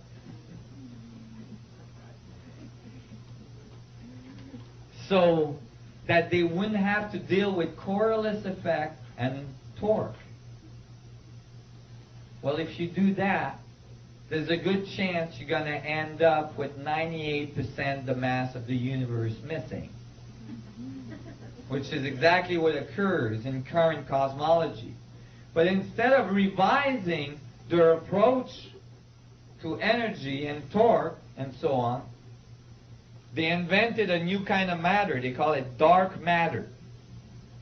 And they just plugged it in to the equation to make it work. Some kind of dark matter that doesn't radiate, that nobody can detect. It's convenient. Your equations are missing 98% of the mass out there, and instead of revising your equations, you just plug in some dark matter. This is not what I think of good physics. But if you look at galaxies and so on, imagine all the torque you would need to orbit a galaxy, billions of stars. You're talking about a lot of energy. So they give us a little bit of an idea about the rotation here and the Coriolis effect. But as well, you know, in case we were confused, they made sure we realized that it's all in a fractal structure. You see, it's all there. It's just amazing.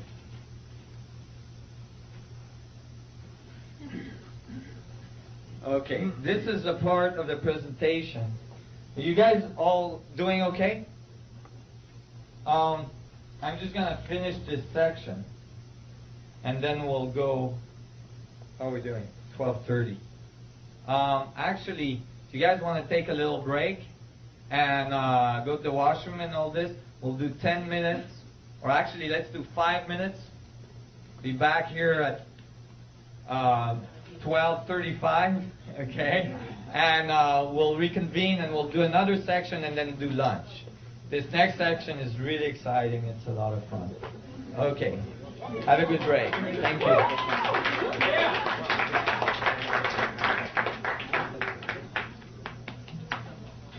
What do you think? Well, we're going to go a little longer and do this section. This section is quite amazing. And you might not get right away the relationship to this research, but you will get it in this afternoon session.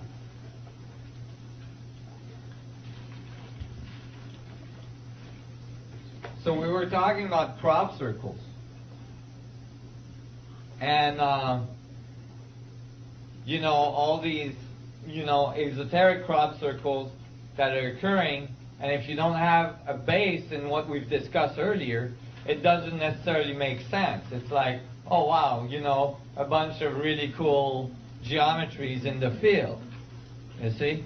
But with what we have come to in our conclusion, with what the logic we've been following since this morning, then all of a sudden these crop circles have a whole new meaning. They are talking about something very, very important, very fundamental to reality. And you know, you imagine that you were an advanced species that had the capacity to travel across the universe. And you showed up on this planet, you know. You found this planet and, you know, you're basically like studying the planet a little bit before you land, you know. And, you know, you kind of tap into the radio waves and the TV, and, you know, you look at the TV and you watch a football game with, you know, all these people bumping into each other, running after this piece of skin, and, you know, all the rest of the people, thousands of people getting drunk, eating hot dogs, you know, and doing the wave. You might find that when you turn around and you say, okay, who's volunteering to go on the surface, you'd have a hard time finding volunteers. You know?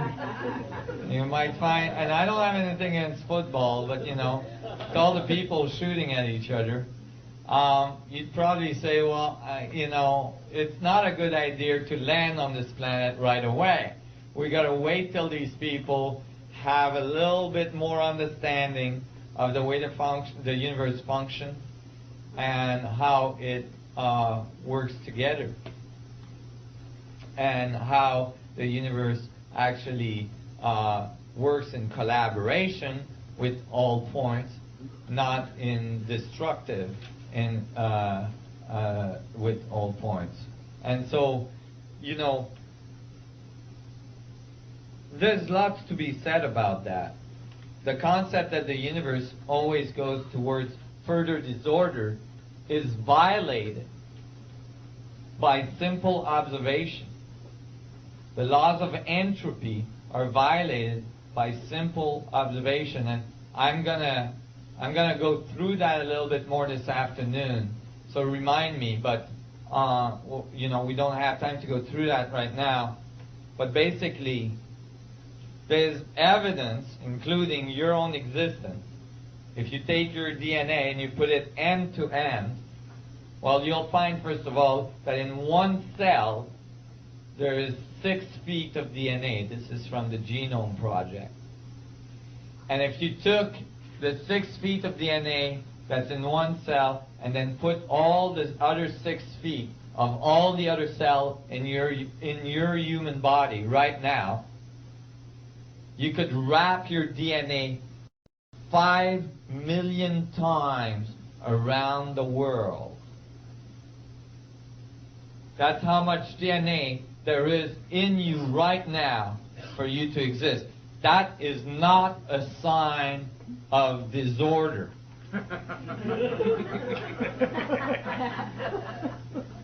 That is a sign of extreme amount of order, extreme amount of organization and complexity.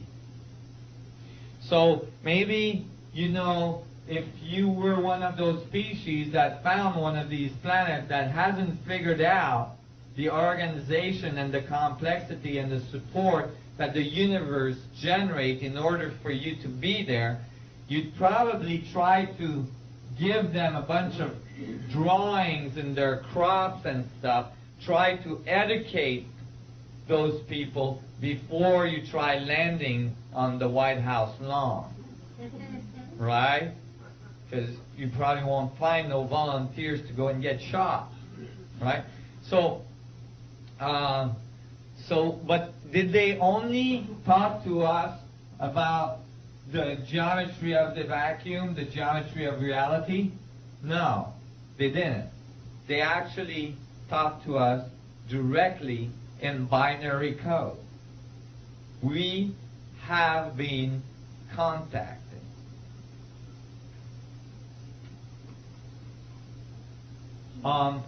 2 summers ago, this crop circle occurred. It's the only crop circle that ever made it to the mainstream media news all around the world. I had friends calling me from the eastern U.S. telling me, I just saw a crop circle on the 5 o'clock news. The reason why this crop circle made it to the 5 o'clock news around the world is because it occurred in the middle of a rainstorm. It rained all night. Cats and dogs.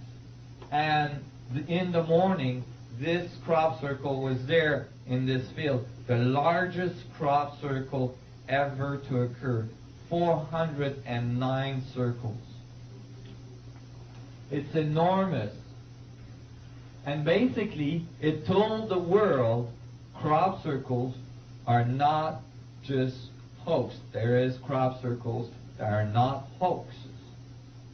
Well, the next crop circle about after this one did not make the mainstream news around the world, most likely because it was too shocking. The next crop circle that occurred was a reply to this. In 1972, Carl Sagan and other physicists, astrophysicists, figured that we had just finished building the Arecibo radio telescope, the largest radio telescope on Earth, and we had the opportunity to send a very strong signal into the universe that could reach a faraway planet one day. And maybe they would decode the signal and then send the signal back. And then it would reach our planet one day. And we would know that there's living entities out there. But that would take a few thousand years. They still decided to send a signal to give a chance to our grandchildren to get, a chance to have a talk with other beings out there. So they figured out a way to send a signal that would be the easiest for others to decode. They use a binary code of ones and zeros, just like a computer, and that can be transferred to a punch card, just like a computer punch card. Okay? And what does it say? It says, we're made out of carbon. This is our chart of elements. This is our DNA. We have a small head, big body. We live on the third planet from our sun. And you see, that's the sun, that's the third planet we live on. And this is the Arecibo radio telescope we're sending this with. This is the technology we're sending this with, a radio telescope. So they sent it in 1972,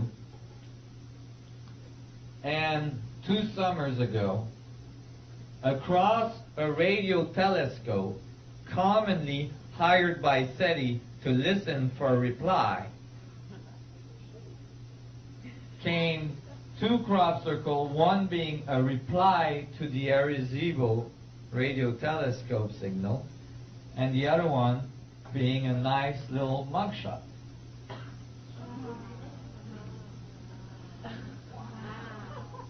Did you hear about that crop circle? No. When SETI was asked about this, SETI is the NASA, search for extraterrestrial life. They're listening with huge radio telescope to see if they can hear something out there that would be life on another planet. One day I'm going to make a comic strip with a huge radio telescope, a SETI guy with the big earmuffs, listening, and in the background, back here, a little UFO.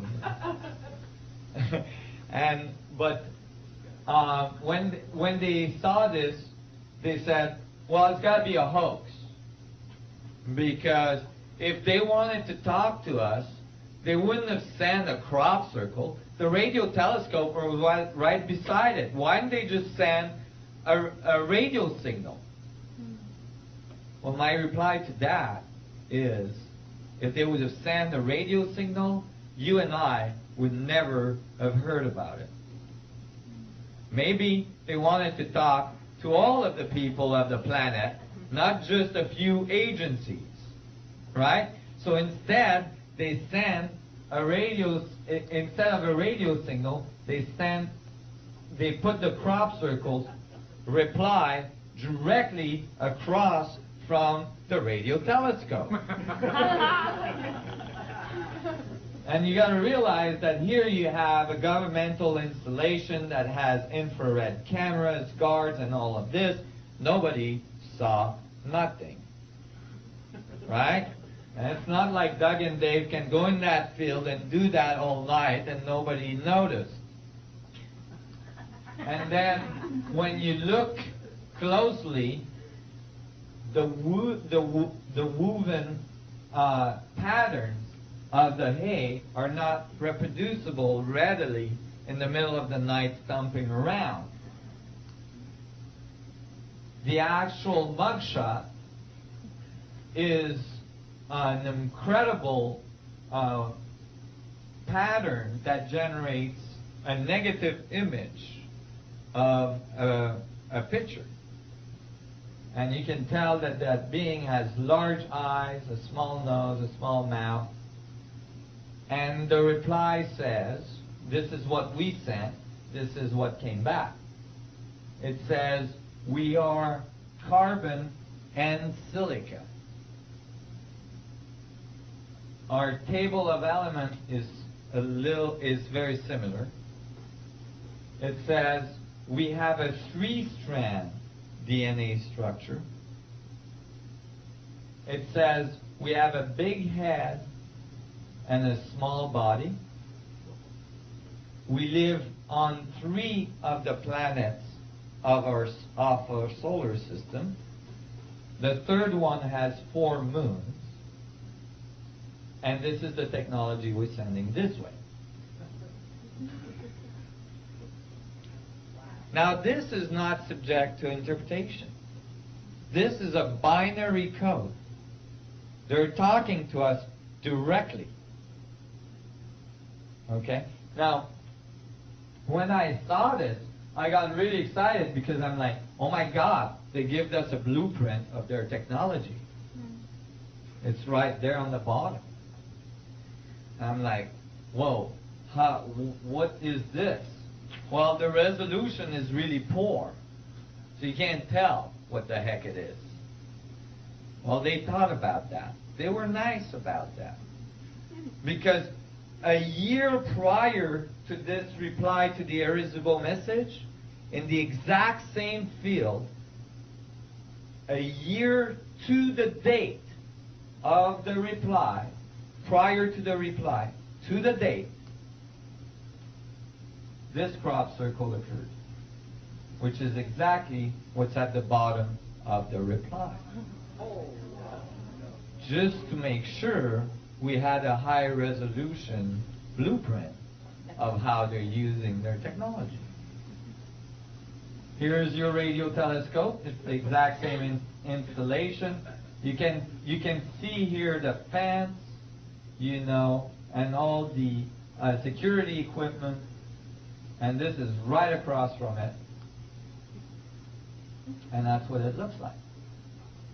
Fractal tetrahedron geometry spheres. Everything we've been discussing this morning. So here, they're telling us directly, and notice, you know, that the sphere are fractalizing to smaller and smaller outside and fractalizing towards singularity on the inside. Now, that's just incredible. And that's not the only thing they've been contacting us with.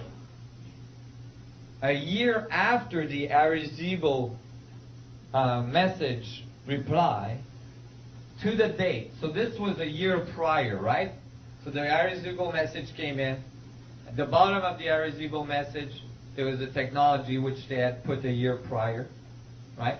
Now we're going to go a year after, so last summer, midsummer, a crop circle occurred exactly the same day, but a year later, and this one was an enormous crop circle, almost 2 football field long, again across a large installation communication antenna, which has security all around it. Right across road, this is a huge crop circle. Can everybody see what it is? It's the side view of an alien head with a big eye, the nose, the mouth. Can everybody see that? Not fully. Oh, yeah. Can you see it better here? See his eye, his nose, his mouth. And look up here in front. He's got a hand like this. Right? It's the other hand. Right? Like this. And he's holding on to a CD. That's his thumb here, and that's his hand. Okay? He's holding on to a CD. They figured those guys are at CD technology level. We'll burn them one. So they burned us a CD, and sure enough, on the CD is a string of a binary code. what happens when you play that CD? Well, that binary code was decoded, and here's what it says. Be aware of false gifts, they're broken promises. This was last summer. Have we seen broken promises this year? Oh my God. This is very interesting. Much pain, but still time. Certainly a message of hope for all the people that have been working towards a new way of doing things on this planet. Believe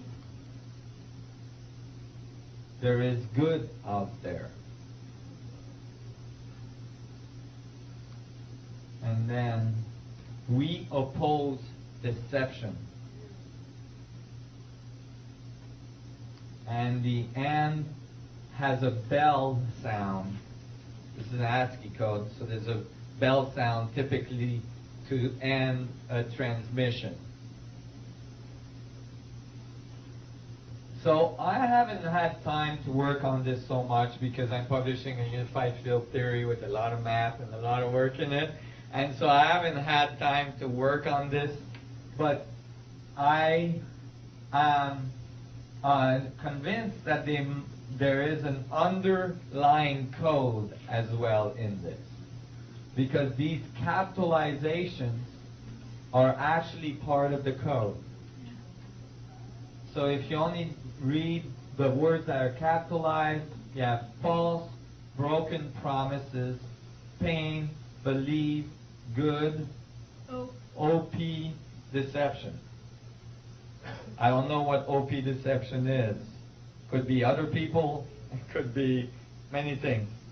But go ahead. Are the capitals at the beginning of the sentences part of the code? Yes, they are. How about the office of the president? Office of the President.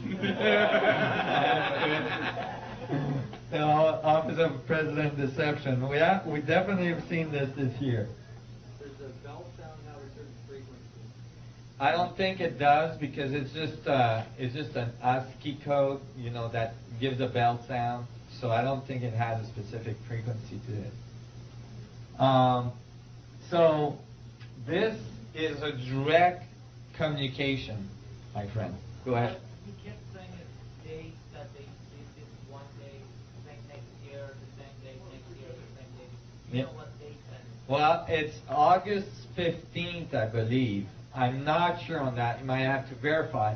And I've been going on the net this year to see the crop circles of August, and the page is not updated past the 10th or the 11th.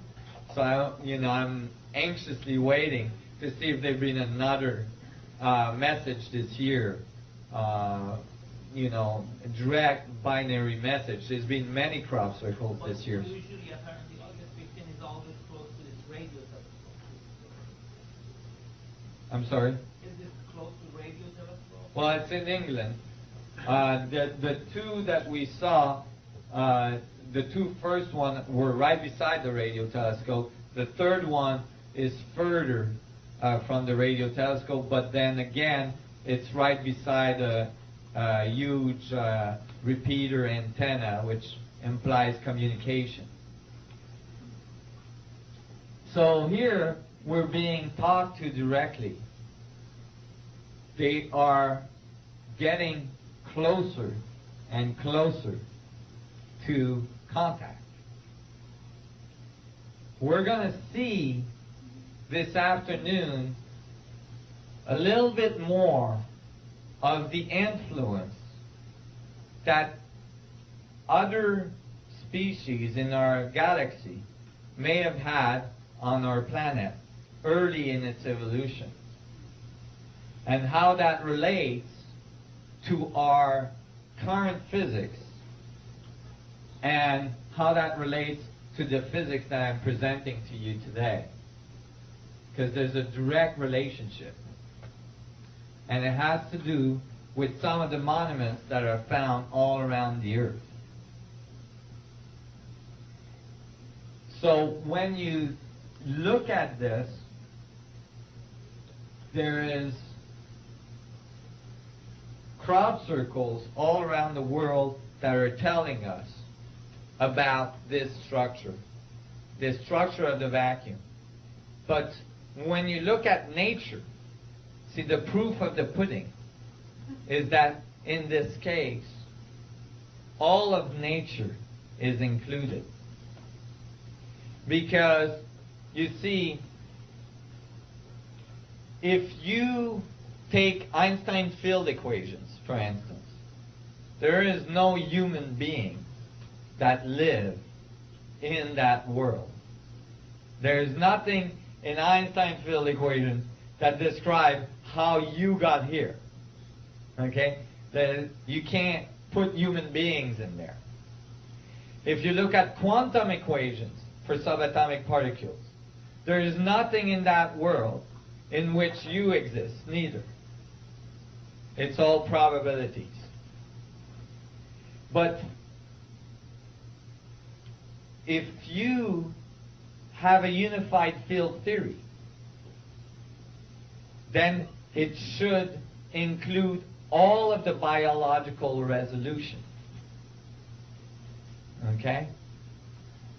Well, when you look at biology, when you look at nature, what do you see? You see highly organized systems that generate fractal structures everywhere. Where is the fractal coming from?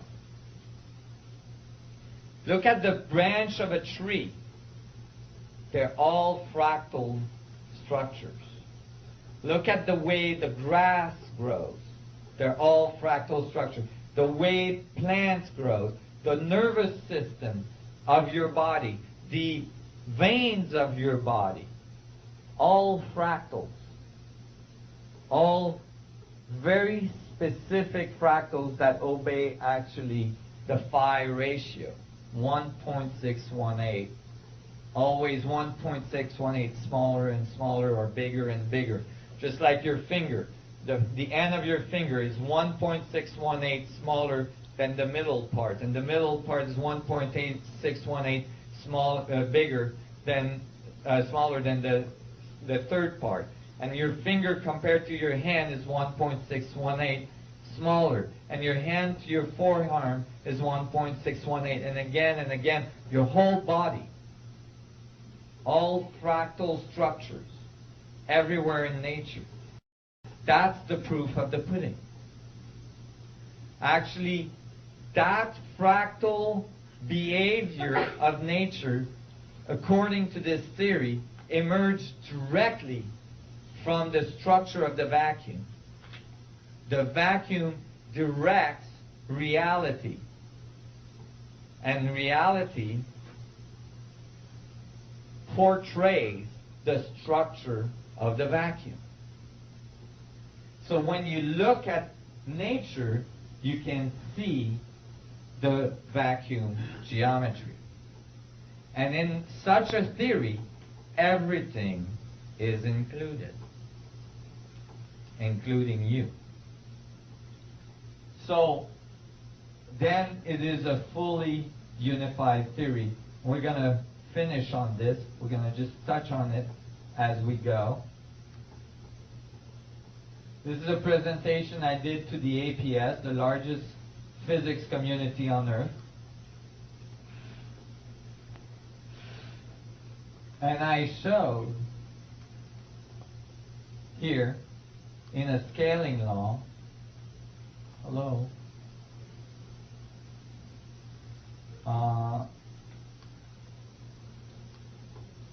I showed in a scaling law that if you take all of the objects in the universe and you plot their radius against their frequency, okay, these objects all fall on a straight line across the graph. Okay? all of these objects obeying the Karl Schwarzschild condition of a black hole. Okay? Let me explain this, what it means. Because it looks complex, but it's not that complex. This is the universal scale, our universe.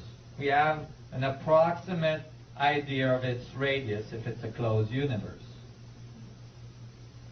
If you look at that, the mass inside the universe exceeds the escape velocity of light. That means if you shine a light in one direction, you know how Einstein discovered that the electromagnetic field can get bent by the gravitational forces, the curvature of space-time? That light will bend around one star, bend around the other star, bend around the other star, bend around the other star, and come right back. It will not escape our universe because there's too much mass in it. That means we live inside a black hole.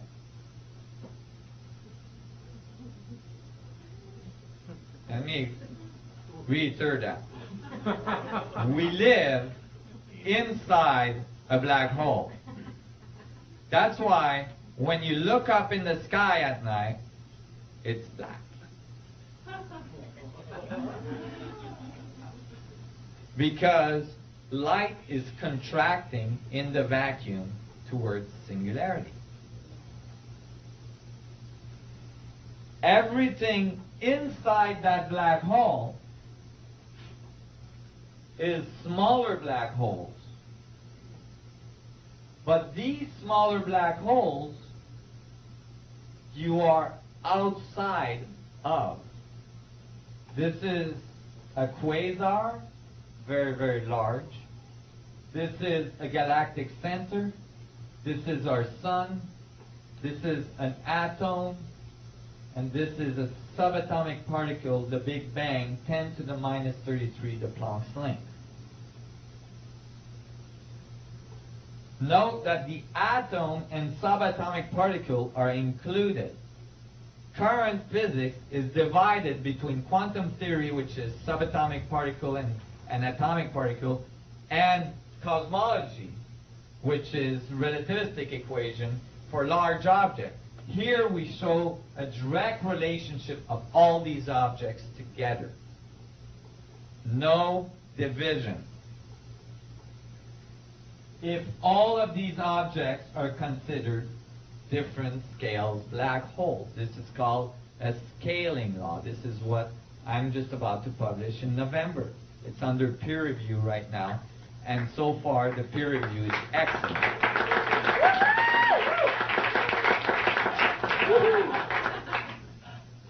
We're having fun yet? So now you can see that if you're in a universe that's a black hole, the smaller black hole in that universe, you're on the outside of, so they look like white holes.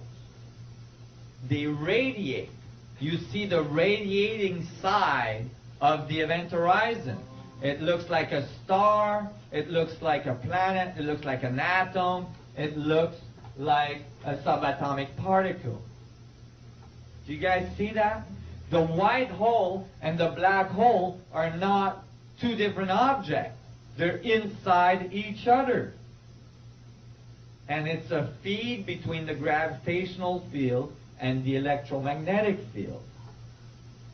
Radiation generates curvature in space, which generates radiation, and that generates an open feedback. And what's an open feedback? It's a fractal. That's exactly what a fractal is an equation that's reiter and reiter and reiter, and it generates an open feedback. Everybody sees this?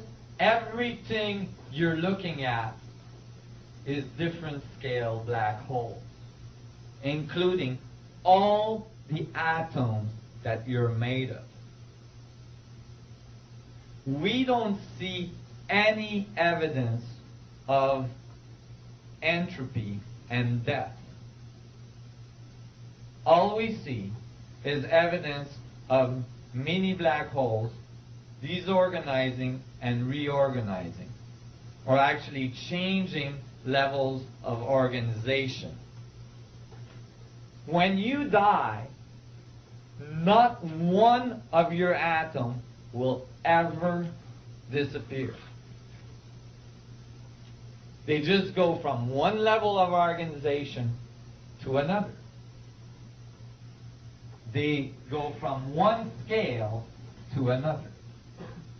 Now I'm telling you that your atoms are mini black holes. Is that crazy? Actually not. Some of the largest, most comprehensive unification theory that are trying to be worked out now, and are incorrect because they're missing the fractal component, by Stephen Hawking, for instance, describe all subatomic particles as mini black hole, and the Hadron Collider that's being built in Geneva that I mentioned earlier is being built to search for these mini white hole black holes for subatomic particles. One thing that's really exciting that I discovered lately is that I'm telling you that the atoms that makes up your cells are mini black holes. Well, that's true. But another resolution is the cell itself. When you look at the surface of a cell, a biological cell, it has a grid on it. It has a mesh on it that holds the event horizon of the cell, that holds the membrane of the cell together. That is called lipoprotein. The rate of oscillation in hertz of the lipoprotein on the surface of a cell is 10 to the 11 hertz. That's 10 with 11 zeros hertz. That's how fast it vibrates, the cell. If you plot the cell at 10 to the 11 hertz and plot the radius of that cell, then you end up in the exact middle of the graph. And you have all of the biological resolution right there in the middle of the graph. And I'm not publishing this with this first publication of this paper because it's a little too esoteric. You don't want to freak them out all at once, you know? It's bad enough, you know, that you're telling them everything is a black hole. But the cell actually, the cell biology, the biological resolution actually obeys the Schwarzschild condition of a black hole because it generates so much energy. 10 to the 11 is a huge number.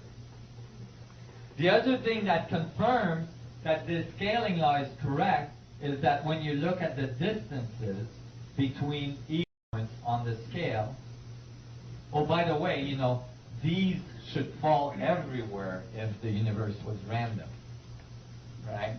And they don't. They all fall on a very linear progression from universal size to atomic size. Now, if you look at the differences, if you look at the length between the data points, interestingly, when you subtract the length from each other, you get the phi ratio on that big of a scale. The exact ratio that you find everywhere in nature. The exact ratio that Kepler used to describe the scaling law for our solar system. That scaling law that Kepler came up with by embedding geometries together, which is a crazy idea. It's like, oh, I'm going to embed geometries together and figure out all the orbits of the solar system out of it. It worked. His solution is still the most accurate solution at 99.9% accuracy. And it uses the phi ratio. Well, this is like Kepler's scaling law, except it's for the whole universe and everything in it. And it generates the phi ratio, which is the phi ratio we see everything, everywhere in nature. So you know you've got it right. You guys all followed this? Now you start to see yourself as a scale, as a resolution in an infinite scale of space. You are the event horizon, you are the boundary between infinitely big and infinitely small. Go ahead. Does biological transmutation of elements fit into this? The question is, biological transmutation of elements fit into this? It does, because if everything is a black hole at different scale, you should be able to move the scale. If you understand that and you understand the geometry under which that happens, you should be able to move the resolution up and down the scale. And by doing so, you would change the elements. So it is a key component to eventually being able to change one element into another in a laboratory. And we'll see tonight and this afternoon how the ancient alchemist knowledge is directly related to this, and how the geometry of the vacuum functions. That's why the alchemists had all this geometry embedded in their knowledge. So this is extremely significant, this scaling law, and it's just about to get published. And we're publishing it first in a very broad peer-reviewed journal, so that we can publish it as a whole with all the writing, because it's fairly long. But as well, we're publishing the solutions, the mathematical solution, in various mathematical journals, and I'm hoping that I'm sure that it's going to be ignored largely at first, because that's always the way things go.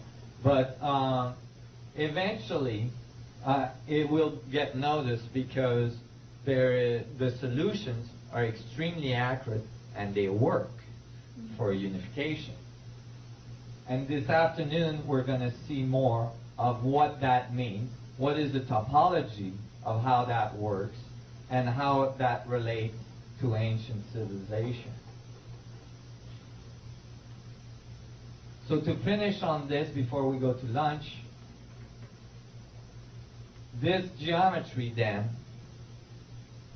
the geometry of the collapse, generates all of the scales of the black hole dynamics, each boundary being one of the resolution of the fractal structure, from universal size right down to subatomic particle size.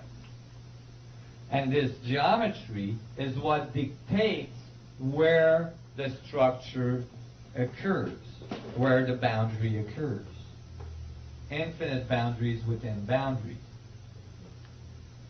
Well, that actually happens in a human body. The cells of a human body divide exactly that way as well. So not only does the cell obey the Schwarzschild condition of a black hole, but the cells, I have a little movie I'm going to show you on this. The cells actually self-organize in the very specific geometry of the structure of the vacuum and generates all of the complexity of a human being or anything else that it's building. Let me see if I can find it. Cell division.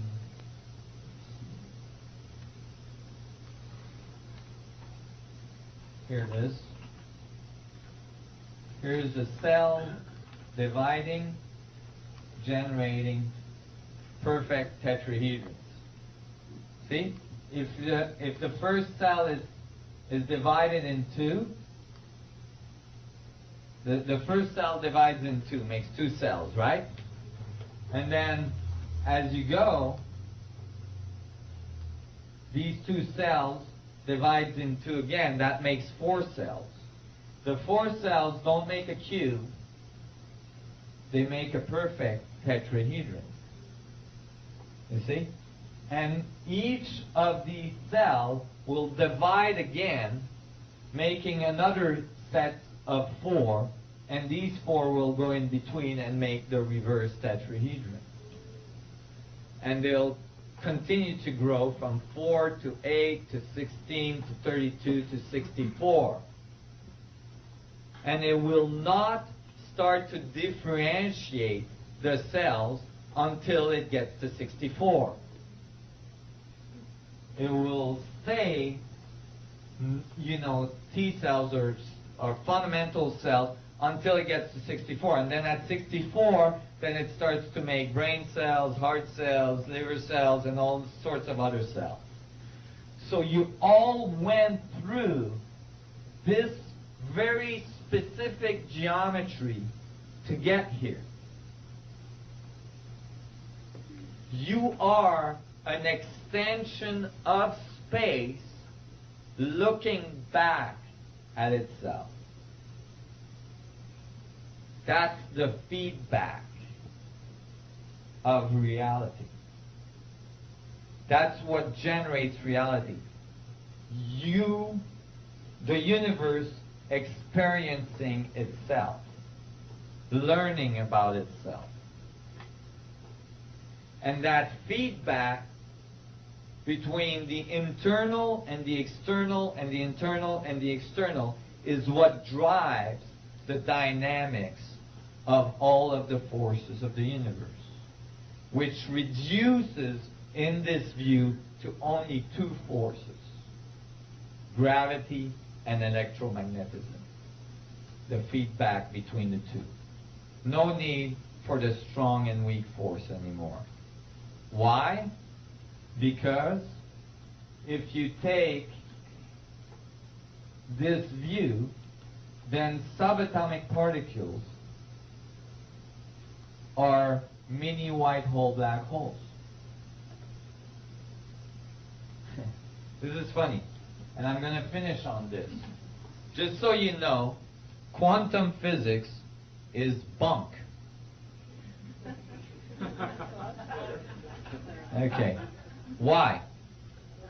Because in the late 1800s, we figured out that atoms had electrons. When we discovered the electron, this crazy thing, this crazy little electron, kept on going around in circles around the nuclei of an atom. You guys are doing okay? I'm going to finish on this before we go to lunch.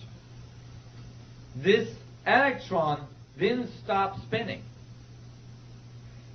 If you take current conservation of energy law, they're called natural law. They're the laws that were written by Newton. Okay? The laws of energy. the electron should radiate all its energy within seconds, milliseconds after the Big Bang, crash onto the nuclei, and all atoms should have been alienated. There should be no atoms in existence.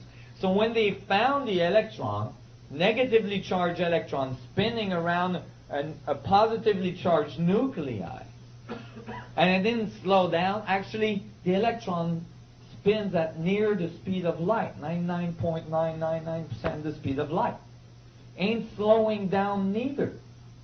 We haven't seen any of these electrons slow down.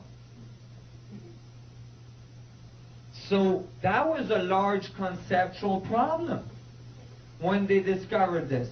Well, instead of re-examining Newton's laws, they invented a new type of physics. They called it quantum physics. They said the first axiom of quantum physics is we don't care about causation. That's the first axiom of quantum physics. That means we don't care what's making this thing spin. We're going to avoid that whole problem by saying we don't care about it. And if we're asked about it, we're going to say go and see your priest or go to church or whatever. We don't answer that question. And they started from there and they said, okay, at this electron energy level, we'll call it quanta. And then we'll quantize for the next electron level and next. And they wrote the math, and so that they could predict the first electron shell, the hydrogen atom, and then they approximated all the other atoms out of it. Oh my God. Never explaining why this thing is spinning and ain't slowing down.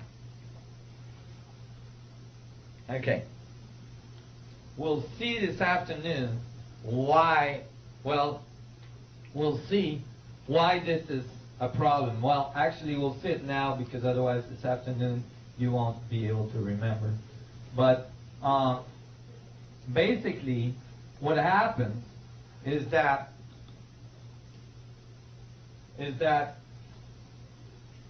look at this statement. Newton's laws are of conservation of energy. If a system does not interact with its environment in any way, that's how they all start, then certain mechanical properties of the system cannot change. They are sometimes called constant of motion. These quantities are said to be conserved, and the conservation laws which result can be considered to be the most fundamental principle of mechanics. They're called natural laws.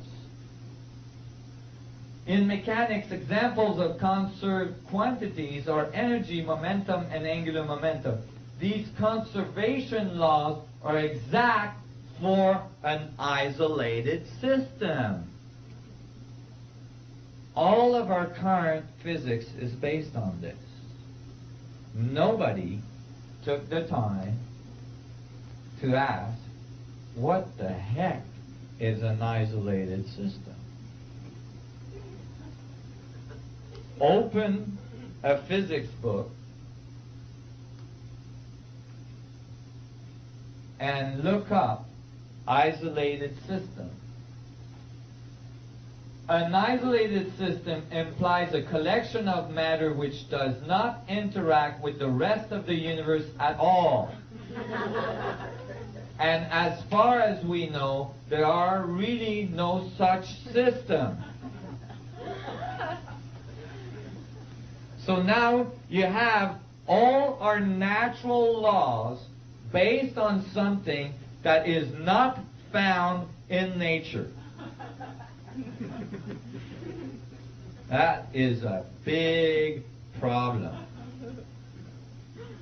And that is the reason why we haven't understood the electron and the atom. Because the electron and the atom and everything else in the universe all interrelate. No such thing as isolated system. There is no shield against gravity, and the electromagnetic force is infinite in range. But in order to focus on basic principles, it is useful, that's debatable, to postulate such a system to clarify the nature of physical laws. That's debatable. In particular, the conservation laws can be postulated to be exact when referring to an isolated system which was just said not to exist. That is circular thinking. Now that's where fractals come to the rescue. Because in a fractal, every system is related to all other systems, and when you write the math, when you write the physics, you're then taking in consideration all of the rest of the components that are occurring in order for that system to exist. The electron cloud and the atom is continuous because it's continuously interacting with the rest of the universe. It radiates energy, and that energy eventually curves back into it to generate gravitation, and out and in and out. And when you start to see it that way, then you can do something that's really nifty. You can look at the subatomic particle. See, the other thing quantum physics did is when they found the nuclei of the atom, now they were deep in doo-doo already, right? When they found the nuclei of the atom, they noticed that the protons were all positively charged and all stuck together in a teeny bitty thing in the middle of the atom.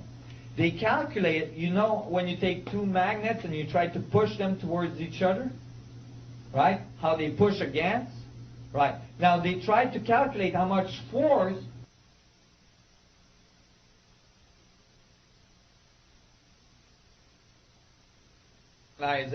theory, not chaos theory. Because basically what chaos theory proves is that whenever you think it's chaotic and it's random, you can always find a higher point of perspective in which you find organization. But since that would be going against the concept that the universe is going towards further entropy and that everything is always going towards further disorder, they called it chaos theory, just to confuse everybody. But chaos theory is really a theory that proves that there's no such thing as chaos, but that there is only different levels of organization.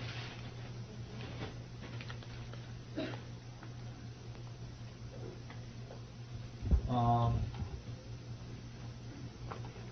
was looking for some CD.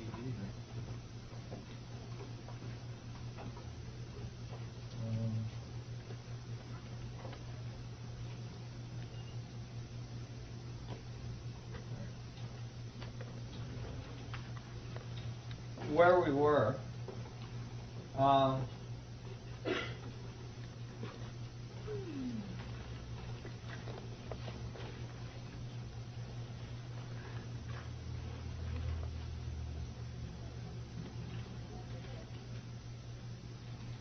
So we were finding that the structure, we're just going to do a little quick, oh yes, go ahead. I had a question about, one of the last things you said was about strong force and back to the gravitation in the black hole. Can you repeat that? Okay, what I was saying is that when quantum physicists found that the protons were all stuck together in the middle of the atom, they calculated how positively charged particles could be that close together. They would have to have some huge force holding them together because they have a tendency to move away from each other because they're all positively charged. They calculated how much force it would take to hold them together, and they called that force the strong force.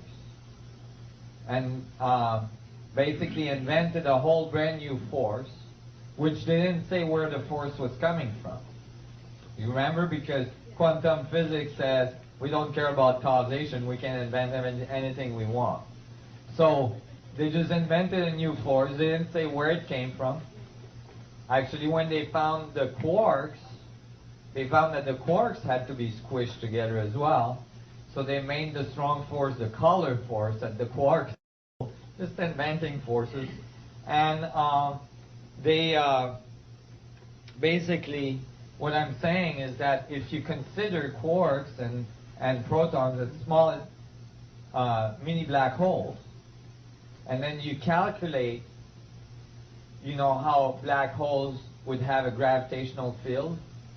If you calculate the gravitational fields for these mini black holes, then the gravity that these mini black holes generate is strong enough to hold the particles together. And you don't need no strong force or color force, basically, that were just pure inventions of modern physics. Do you see what I'm saying? So all of a sudden, you see, one of the problems in current physics is they can't relate gravity to the strong and weak force at the atomic level. But that's because they invented forces that don't belong, you know? And you just got to re-examine how you're looking at these subatomic particles with the force you already have, which is gravity and electromagnetism, and then all of a sudden it all starts to make sense. You see? Yeah. So basically, this morning we saw that there was very fundamental errors in our concepts of dimensions, and then we saw that these, these concepts can be described and corrected. These concepts can be corrected by using a fractal analogy. And I want to mention that the fractal analogy is much more than just an analogy. It is a whole new way of writing physics, which accommodates for singularity. Basically, the largest error in current physics is they can't deal with singularity, so they make it like it's not there. And so basically, for instance, Bohm was a collaborator, a physicist that collaborated with Einstein, and he tried, Einstein's field equation, he wrote to try to unify physics. And he was trying to find a unification theory from the beginning, and he never succeeded before he died. But Bohm was on his case saying it's got to be holograms. It's got to have to do with holograms where every part contains all information and so on. And Einstein was wanting to use hologram, but holograms are not mathematically applicable. It's a nice analogy, but there's no mathematics that are useful in hologram that you can apply to the field equations. However, fractals are mathematical equations that can be applied to physics. The other thing that's amazing about fractals is that a fractal equation is a reiteration of an equation that is deterministic, meaning the equation itself is deterministic, a circle and a triangle, right? But when you reiterate it, it becomes an open feedback to infinity.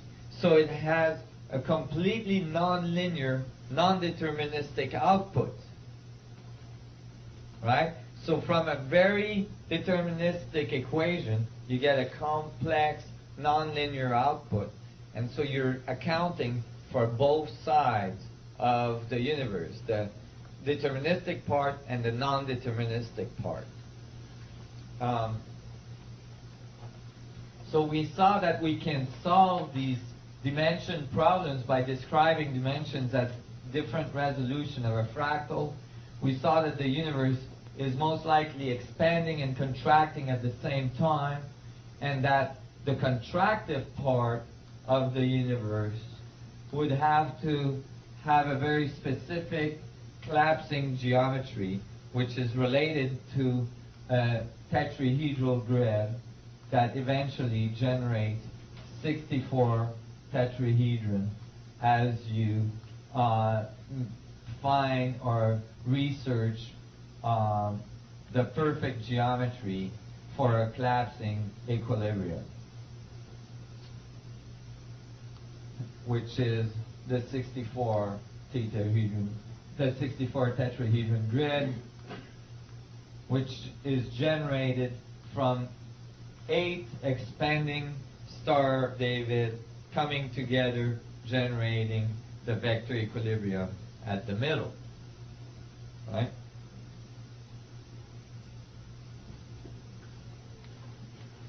And then we saw that each of the tetrahedrons generating the spheres create this incredible geometry of the flower or seed of light that we see emerging at all levels.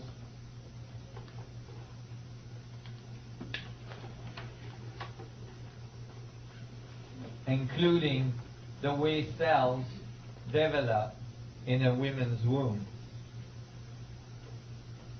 Note as well that we all came out, like good evidence that the universe is a fractal. Nobody seems to notice, but we all come out of other people.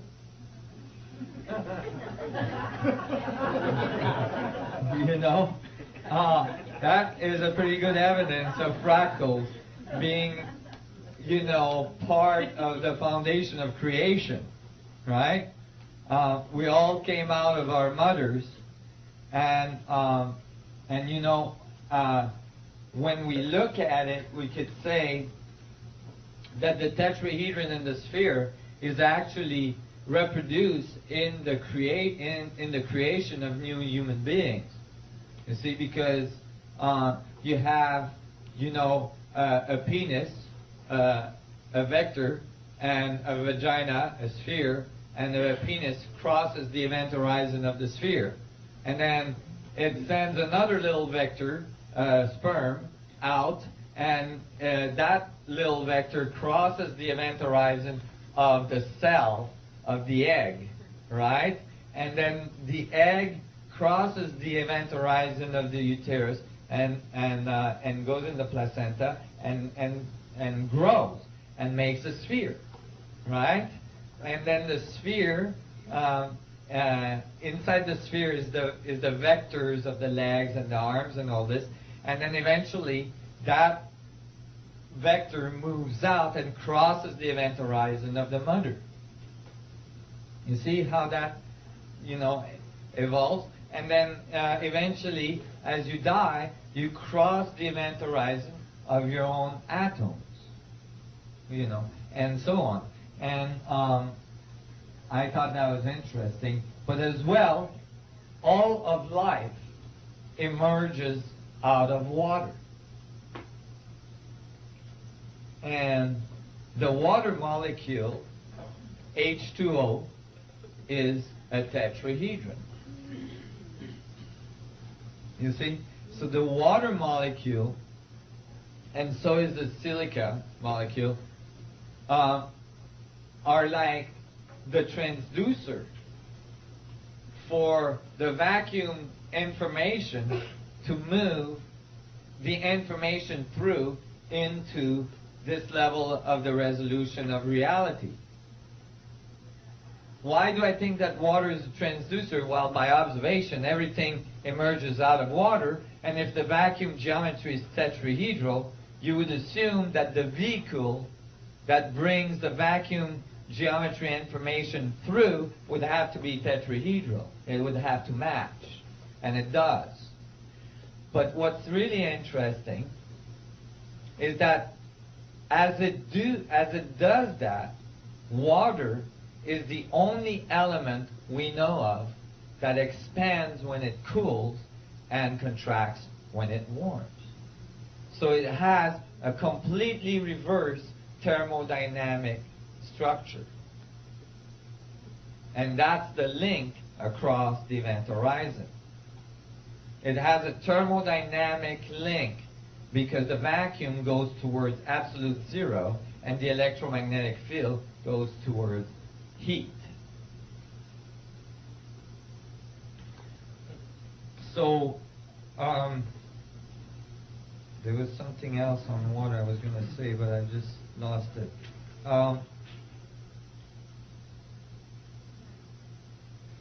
Well, in any case, from the water molecule, the water then is an extremely good example of the dynamics of space creating reality. Let's imagine a water droplet falling from the sky. It's a sphere falling through space. Now, as the sphere cools down, it reverts back to its smallest dynamic. It contracts to its smaller dynamic, to its most stable dynamics. And what does it do? It makes a snowflake, right? The snowflake is an hexagonal vector equilibrium, and it's fractal. There's millions of different snowflakes, and all of them are hexagonal in nature, and all of them shows evidence of fractals. Frost on the window will show you that. And so, are you guys following this? So we had concluded that the geometry of the field involved, this is the surface of the cell that is oscillating at 10 to the 11 hertz. This, I'm showing relationship between cells and galaxies. So we had concluded that the tetrahedron grid and the octahedron at the center generating the vector equilibrium in the 64 tetrahedron pattern is the foundation of the collapsing side, and that the radiative side that results is the sphere. Okay? We see the sphere. We see everything that's convex, right? What we don't see is the part that's contracting, everything that's concave, right? So now, when you look at it, the sphere intersects, making these petal lobe-like structures. You see? That's the intersection of the spheres. If there's a sphere around each tetrahedron, right? Remember, you put a sphere around each tetrahedron. Now they intersect, creating these lobe structures, and these lobes, these petals, go directly to the apex of the octahedron cavity between the tetrahedrons. That's why in this model I have red beads in the middle. These red beads in the middle are the intersection of the spheres if I had a sphere around each tetrahedron. It's interesting that the petals don't fall anywhere in the geometry. They fall exactly at the apex, at the vertices of the octahedron in the middle. And so, when you look, so I was studying this, and I was thinking about these lobes, and I'm like, well, what are these petals? What does that have to do with anything, in physics? Well, at the same time as I was studying this, I was trying to figure out the physics, of waveforms. And I was really studying hard, trying to understand waves and to understand physics in terms of waves and so on. And, I was getting a lot of headaches. I couldn't figure out what the heck was a wave. And the reason why I couldn't figure out what the heck was a wave is that when I'm the type that observed nature. And so I would observe nature, and in nature I didn't see anything going up and down like this. And the physics book kept on saying very basically that everything was a wave, right? And it's like, well, if everything is a wave, why isn't everything moving up and down like this? Traveling through space up and down like this. And I couldn't figure it out. I was like, oh my God, what is this wave thing? And it was giving me a headache. And it's like studying for months, trying to figure out the wave. And finally I got frustrated, and I thought, well, I'm going to go back to point zero. Forget all these physics books. And I just hopped in my van, went to a high lake in Canada. I lived in Canada at the time. And I went to one of those turquoise lake in the high mountains of British Columbia, which has, which is really, really flat. And I grabbed a rock and I threw it in the lake. And I'm like, I'm going to start with point zero. What the heck is a wave, right? So I threw it in the lake, and the rock hit the surface tension of the water, and sure enough, the waves came off, and I could see that if you bisected the waves, you would get this up and down motion of a sine wave. But something was not quite right. If you have this up and down motion of the wave, it's only a result of that rock hitting the surface tension of the water and pushing the molecules away. So you have to account for that force too, of the rock going through the water. So if you account for the causation of the wave and the wave, then you get a different model. You get a model of more of a cone, because the rock is sinking and the wave is going out. And that's when it hit me. Oh my God. I realized what had happened. This is this two-dimensional problem again. Guess what? Our universe is not on the surface screen of an oscilloscope. Our universe is in spherical coordinates out here, okay? And so what happened is that because physicists and mathematicians are really not good in dealing with rotation and angular momentum, torque and Coriolis effect and all this, they flattened the wave. They made it like this. So what I did when I had this elimination of the cone, I went to the side of the lake on the sand and I drew a wave with a stick, but then I put a line through it like this, and I realized that the wave is actually a 3D vortex. Can everybody see that? And I was like, oh my God, they flattened the wave. That's why I'm confused. Nothing in the universe goes up and down like this. Everything in the universe orbits and rotates. This is when this is one of the reasons that Einstein field equations are not complete.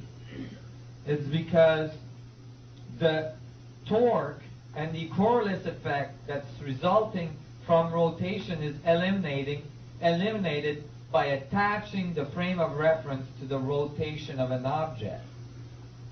when they calculate the forces involved in a black hole that's rotating, they attach themselves to the black hole so that they're rotating at the exact same rate so they don't have to deal with torque.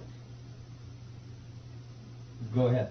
Does rotation have something to do with time and the way time's interacted with? Yeah, and we're going to see that in a minute. So, imagine that there is, I'll give you a simple example. Imagine that there's an electrical motor turning in front of you, and there's a shaft, and you're going to try to grab that shaft, right? Now, if you grab that shaft and you're not moving with it, you're going to get heat, you're going to get torque, you're going to get all sorts of effects, right? Thermodynamic also. Your hand is going to start shredding, right? Okay, but if you turn with the shaft, then there's no force. You see? Now that's a big difference. Okay, if you're calculating things where things are turning with, if the observer is turning with the thing, then you're going to miss a lot of forces. Imagine, for instance, calculating the forces that are going on in a galaxy. 300 billion stars orbiting, right? But instead of being an observer looking at the object orbit, you're attaching yourself to it, then there's not going to be any forces. That's a big omission in current physics. But what happened there is that I realized that the waveform is not a thing that goes up and down like this, but actually a thing that goes in orbit. And when you look at it that way, then the wave frequency, the wave amplitude, and the wavelength are all a result of angular momentum, rotation. You see? That not being accounted for. When you look at the sun and you imagine the electromagnetic field of the sun coming towards you, typically you're imagining something coming towards you like this, right? But actually it's coming towards you like this, right? And so I was excited about that. I'm like, oh my God, okay, this works. It's a vortex. And then I was leaning back on the sand, and I was looking at the sun go behind the mountains as it was setting. And I thought, isn't it cool how we always think the sun is like setting, but actually it's the earth that's turning? And as I thought that, I had another illumination. Oh, mechanically.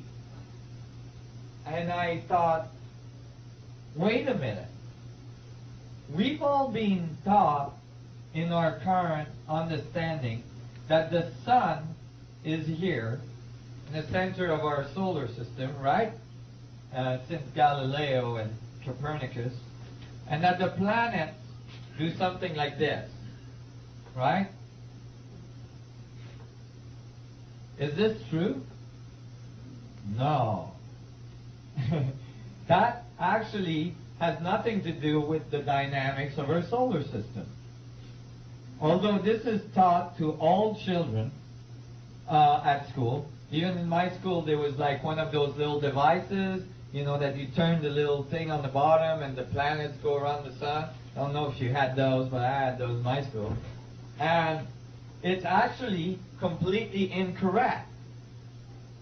Here's our closed, isolated system biting us in the butt again. Because the sun is moving 200 kilometers per second. And the planets are following at the equator of the sun, generating a huge vortex that has nothing to do with planets coming back onto themselves over and over again. See how different that view is? just from not going with a closed system, right?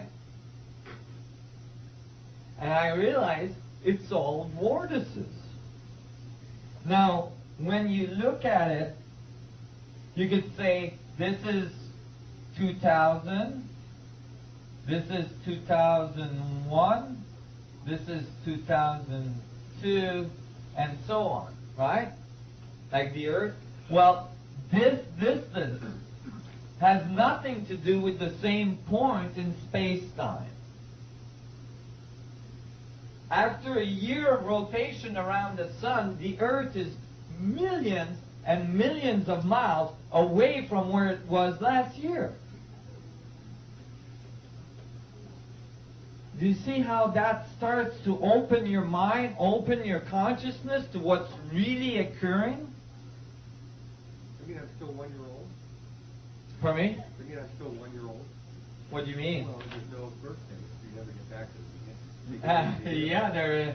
Well, you know, the birthday, actually there is still a birthday, and that's when you were 2 and you were 3 because you were changed. In fact, if the Earth came back onto the same space-time coordinates, then you wouldn't change. It would be the same year. Every year would get really boring. So like Groundhog Year, you know?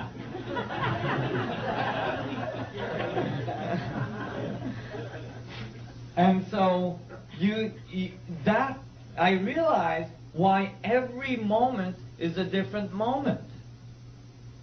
Every moment is a different moment because we're moving through the geometry of space-time.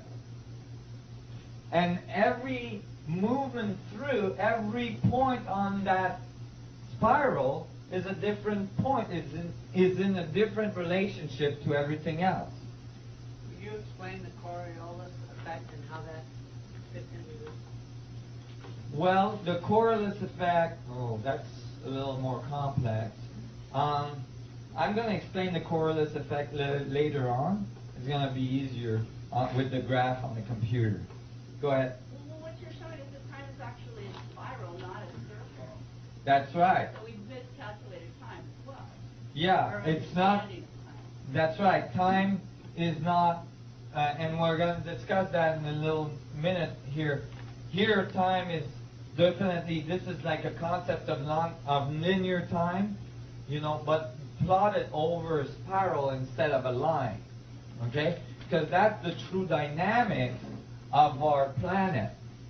Why is this important? Well, in physics, it has its part, and we're going to see that in a minute. But I've used that in psychology. That is that when you look at this, you can say that in each point of time on the planet, you have left an imprint on the space-time structure where that planet moved through. Meaning that all the events that occurs on the planet as we move through space are imprinted or radiated into the vacuum in that very specific space-time coordinates. Why does that apply to psychology? Because when you understand that, you can actually get somebody to go back in time in their mind's eye, following the path, the true mechanical path of the planet through space. And go back to an event that was dramatic to them. And what you do is when they get to that point, and you know what? It makes a big difference. Because if you try to get people to do that with the wrong model, which is the planet coming back onto itself, after you've gone back 1 year, it's too confusing. You can't do it. You see why? Because all the space-time overlap each other and it gets messy. But if you got the right mechanics, people can easily visualize that. They instinctively know how to go back. They back up the earth to the event that created problems in their life. And then what you do is you get them to visualize that event or to experience that event from the exact contrary point of observation, 180 degree from what they observed the event from. So if they had a traumatic accident or something, you get them to change. If they had like, sexual abuse or all sorts of abuse, you get them to observe the event, not from the place where they observed it then, but 180 degree reverse from where they observed it then. And, if they were the abused, then they become the abuser. If they were the abuser, they become the abused. And when they do that, the first thing they experience, it's very powerful, it's very dramatic, first thing they experience is empathy. Because they feel right away the pain and the fear and all the problems that this person was experiencing that made them have these actions. It's very powerful. And as soon as they do this, the 180 degree phase of the two waveforms of observation cancel the event. And all of a sudden, you can see it in their face, and I've done this many times now. All of a sudden, because it cancels out all of the geometry following that event in the vortex change to the present moment. And they change right in front of your eyes. Some people that had major physical problems just got rid of them right there. And then all of the future possibilities change as well, because that event is no longer present in their spiral lifetime. So that's one thing that's really interesting about that. And it's been very effective with Susie. Susie is still here? No, she's not. I'm collaborating, hoping to finish a book on the psychology of the application of this theory. See, it touches all levels because it is a truly unified view. So I was pretty excited about that. I realized what the wave was. It's a vortex. And I realized that the mechanics of orbital bodies in the universe are all vortices, spirals. But I was like, how do I make that, visually appropriate for people to understand? I was thinking, I went back to my van, and I thought, I use something like a rotating motor or something, and a string. And so what I did is I thought, to show this to people, I thought, I'll take a rotating electrical motor, and I couldn't find one. I mean, I had the V8 motor in my van, but that was a little too big. So I looked around, and I finally found an electrical motor, but it was inside my razor. So I took my razor apart, and I have pictures of me now. Then I had to grow a beard because my razor was stuck in my experiment.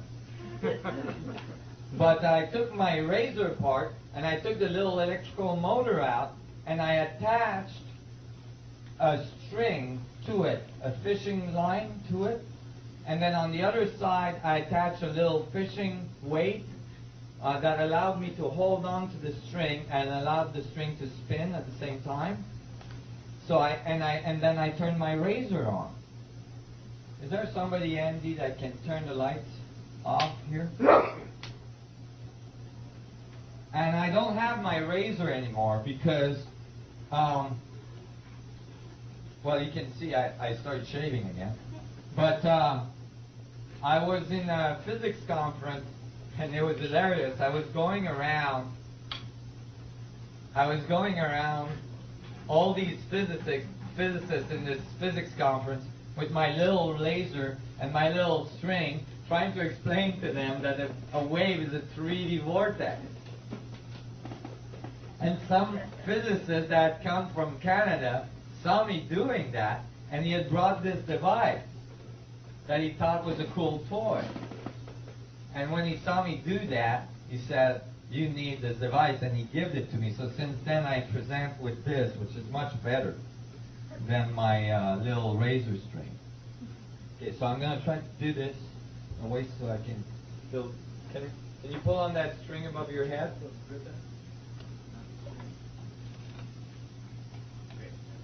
There you go. Appreciate. So here,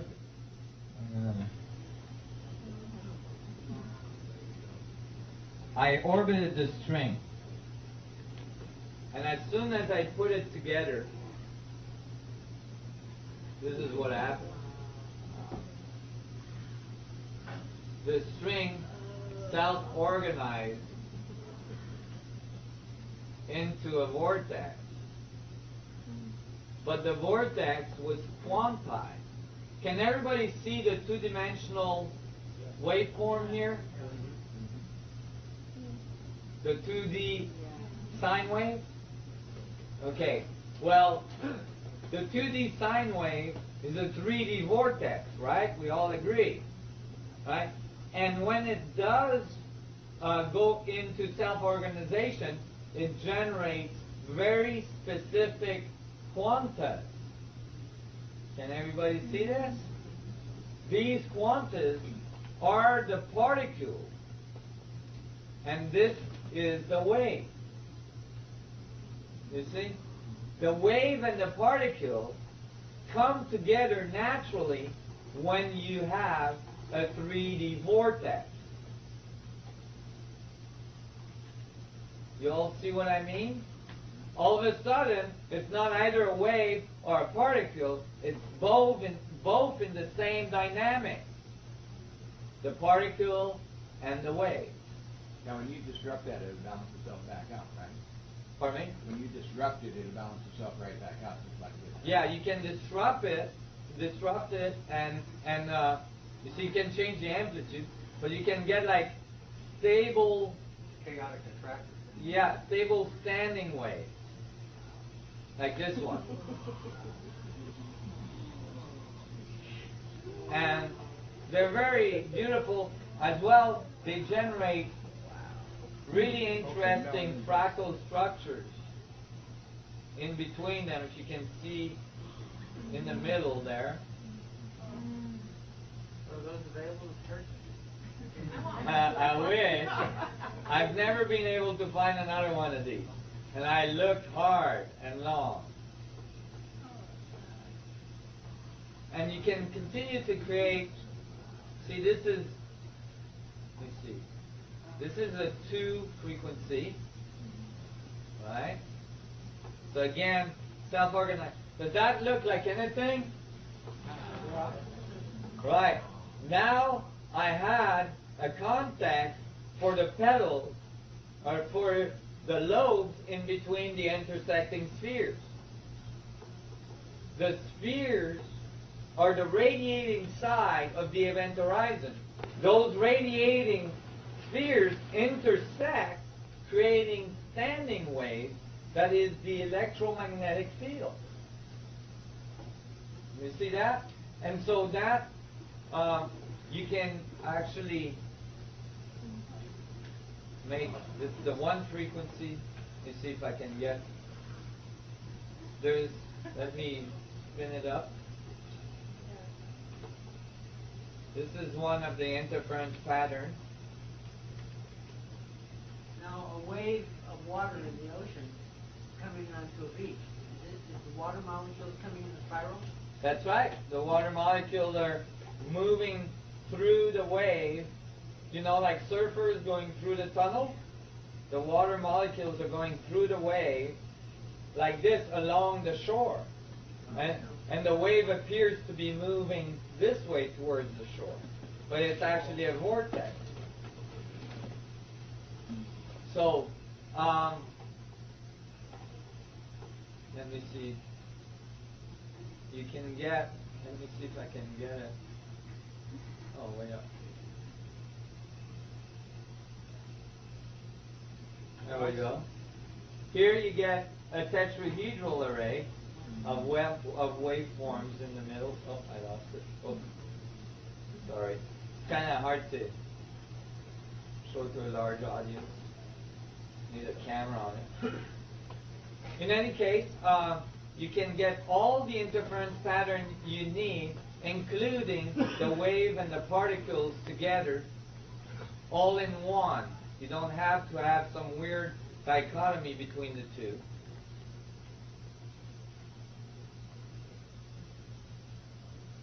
And if you actually can get some really cool stuff.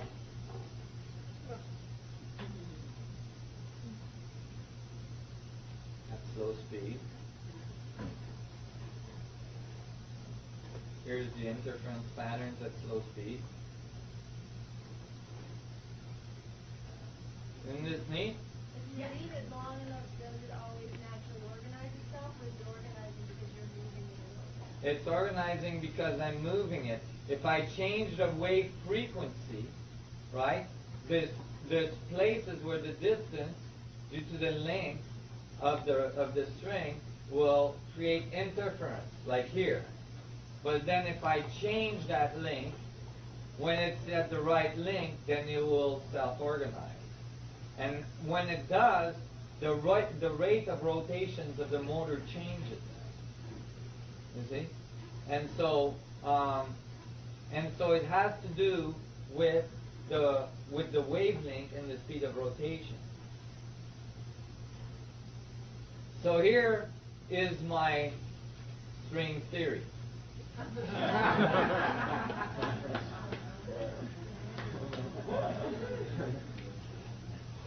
And so it became obvious that the wave and the particle are unified when you allow the spherical coordinates of the 3D vortex dynamic to be involved. Go ahead. That relationship between the frequency and the amplitude? perhaps it's escaping me a bit, but is that the same dynamic as on the graph before between the frequency and the radius? I mean, is there Yes. Is there a correlation there? There's a correlation, absolutely, because it's the radius and the frequency will dictate the resonance of the system, will dictate the fundamental resonance of a system. So it's either in constructive or destructive resonance, and if you change the length of the string, you either get constructive waveform or destructive waveform, and the two generate, the dynamics of the expansion and the contraction and so on. So yeah, it is definitely related. The radius of a system and its angular momentum are directly related, and its energy output, the surface of the system and the amount of information moving through it is directly related. So it all works together. You're right. So I guess I was really, I was amazed about that, because but then I was thinking, okay, you guys, this is where you guys are going to have to do some nonlinear thinking.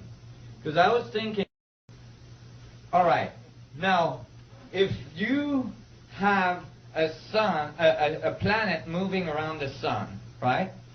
But then the sun is moving around the galaxy. That's a larger spiral. because the galaxy is moving through space. And then the galaxy is orbiting a cluster of galaxies.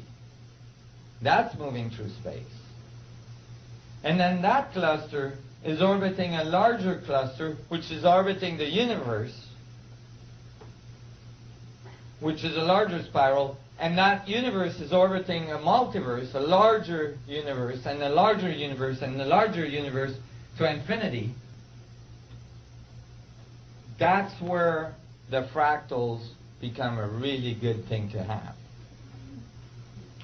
Because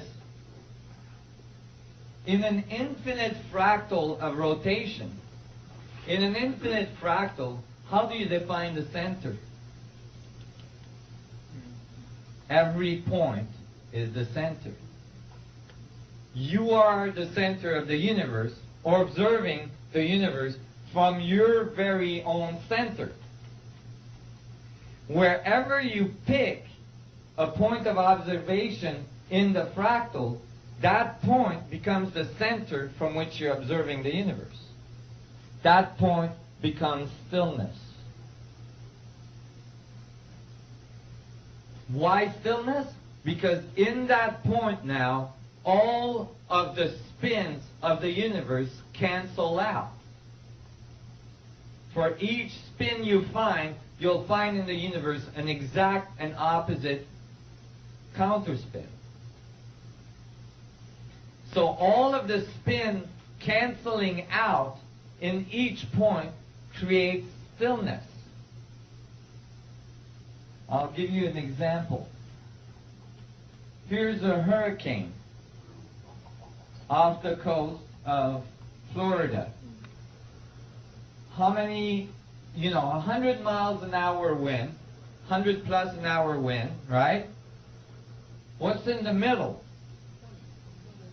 Stillness, the eye of the hurricane.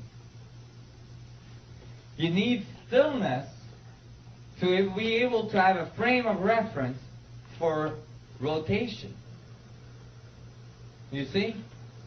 And that is how singularity occurs. Singularity is the point at the center of your experience of the universe, that's the point of stillness from which you're observing the universe. This is why, I say the universe is a fractal structure, and then people say, well, if that was true, we would all look the same. Well, we don't all look the same. Why? Because we're observing the universe from our particular point of stillness, our particular point of center. If we all observe this pan from our particular point of center, that means we're all going to get a whole different set of information about this pen. And because we all get a different set of information, we all look different. Can you guys understand? Do you guys understand this? Right. So it's all spin canceling in the middle of all things, creating stillness. From that point of stillness, everything orbits around it. When you know that, then when you look at the galaxy, you find the same dynamics. Right? This is a galaxy. This is a huge fractal level larger than a hurricane. A hurricane is a few hundred miles across. A galaxy is a few thousand light years across. Okay? And it has billions of stars in it. What's at the center of a galaxy? An immense black hole. The point of stillness, singularity. The point where all spin cancels, creating non-movement, singularity. Yes, the black hole is orbiting, but that's the outside. If you go in towards singularity, further you go, stiller it's going to get, colder it's going to get. Now when when I show this, to people, when I showed this to physicists almost 12 years ago, I predicted from this theory that the center of all galaxies were going to generate black holes. That all galactic center had a black hole at the center. I got kicked out of physics conference for saying things like that. Well, recently, this data appeared. The largest Hubble the latest Hubble observations are presenting a cosmological challenge as astronomers uncover supermassive black hole at the heart of every galaxy they examine. That is a large prediction, you know. That is not trivial. Go ahead. If you look at these pictures of the galaxy, you see that washed out thing in the middle? Yep. Right? If you look through like a 10-inch telescope, you don't see that big washout. That's the film getting overexposed so they can see the outer edges. If you look at it through a small telescope, you can see a dot at the center of every one of these galaxies. Yes. And 20 years ago, I thought to myself the same thing. Really? When I started seeing that. Oh, good. That dot you see in the middle of the galaxy is actually some of the brightest objects we observe in the universe. And you never see that in any photos, ever. Mm-hmm. You can only see it through telescopes. Oh, that's good to know. You know, and they call it a black hole. Yet it's the brightest object we observe. Why? Why? Because we're observing the external part of that black hole, not the internal part. Right? So, you know, that was interesting. Here, astronomers are left scratching their head, wondering how these objects, once seen as novelty items or the stuff of science fiction, may be commonplace, dominating the core of possibly every large galaxy in the universe. They keep scratching their head. Previously, supermassive black holes looked like pieces of custom equipment added to a car, said University of Michigan, da, da, da, da.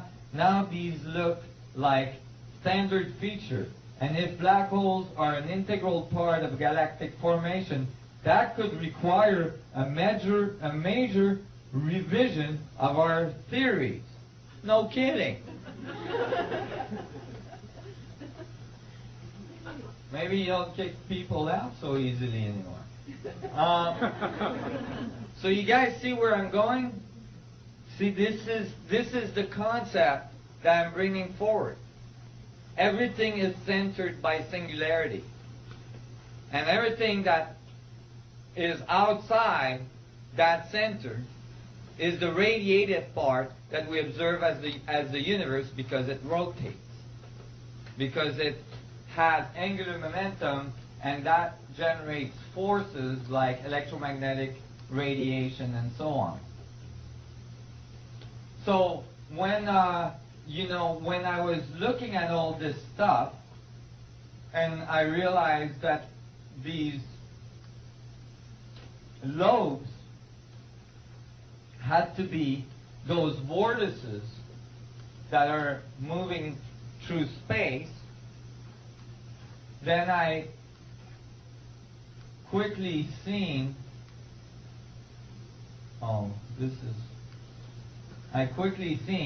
that these vortices actually match the dynamics we see for the tensor equations of the electron clouds. The same dynamics are found at the electron cloud. These are the probability equations for electrons. And then I found, subatomic particles follow these dynamics as well. Mesons are vector equilibriums. Baryons are isotropic vector matrices. And then I noticed that's extremely small, right? Then I noticed that in the extremely big, the same dynamics are found. These are supernova explosions here on the right, on your left. And this is a crop circle. You know, when this occurred, I got really excited. I'm like, oh my God, they took a picture of the geometry of space. So I'm like calling my local astronomers and stuff. You guys took a picture of the geometry of space according to my theory. Those big loops that you see that makes petals, that's because, you know, like a supernova explosion is a star that explodes, right? So you don't expect that it's going to organize in a very specific pattern. It's supposed to just go into a chaotic mess, right? But it didn't. This is the first supernova we ever photographed, and it made huge circles intersecting, making a petal structure. So I got excited. Well, they all told me I was full of you know what, and that, you know, this was just a random event. Well, from one random event to the other, they took picture of a next supernova, you know, that exploded and generated exactly the same thing. Intersecting ring, making petal-like structures, just like what I had predicted. And then this one was really sweet because when you look closer in the middle, there was an eye, like the eye of Horus, you know, even with a twinkle in the eye.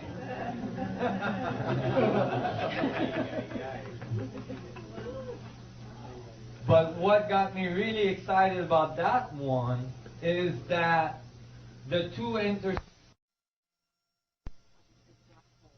The center of our sun is a black hole. Do some of my presentation now, but that's okay. You did really good at moving forward in your conclusions, and that's exactly what I concluded to. And this is one of the reasons I got kicked out of physics conference, is that I didn't just tell them the center of all galaxies were black hole. I told them all suns, including our sun, is a black hole. Including planets, atoms, everything we look at.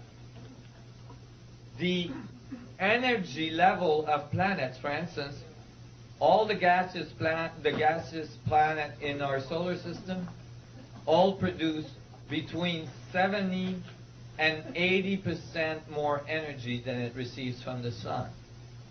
There is nothing in current physics that explains why. There's got to be an internal energy producing dynamic that generates that, and I believe that's a black hole. Inside all orbiting bodies, you find the event horizon of a black hole, and depending if you're far enough from that event horizon, then you're far enough from the high gravitational field so that it is like the surface of this planet, a weak gravitation. Do you guys understand? So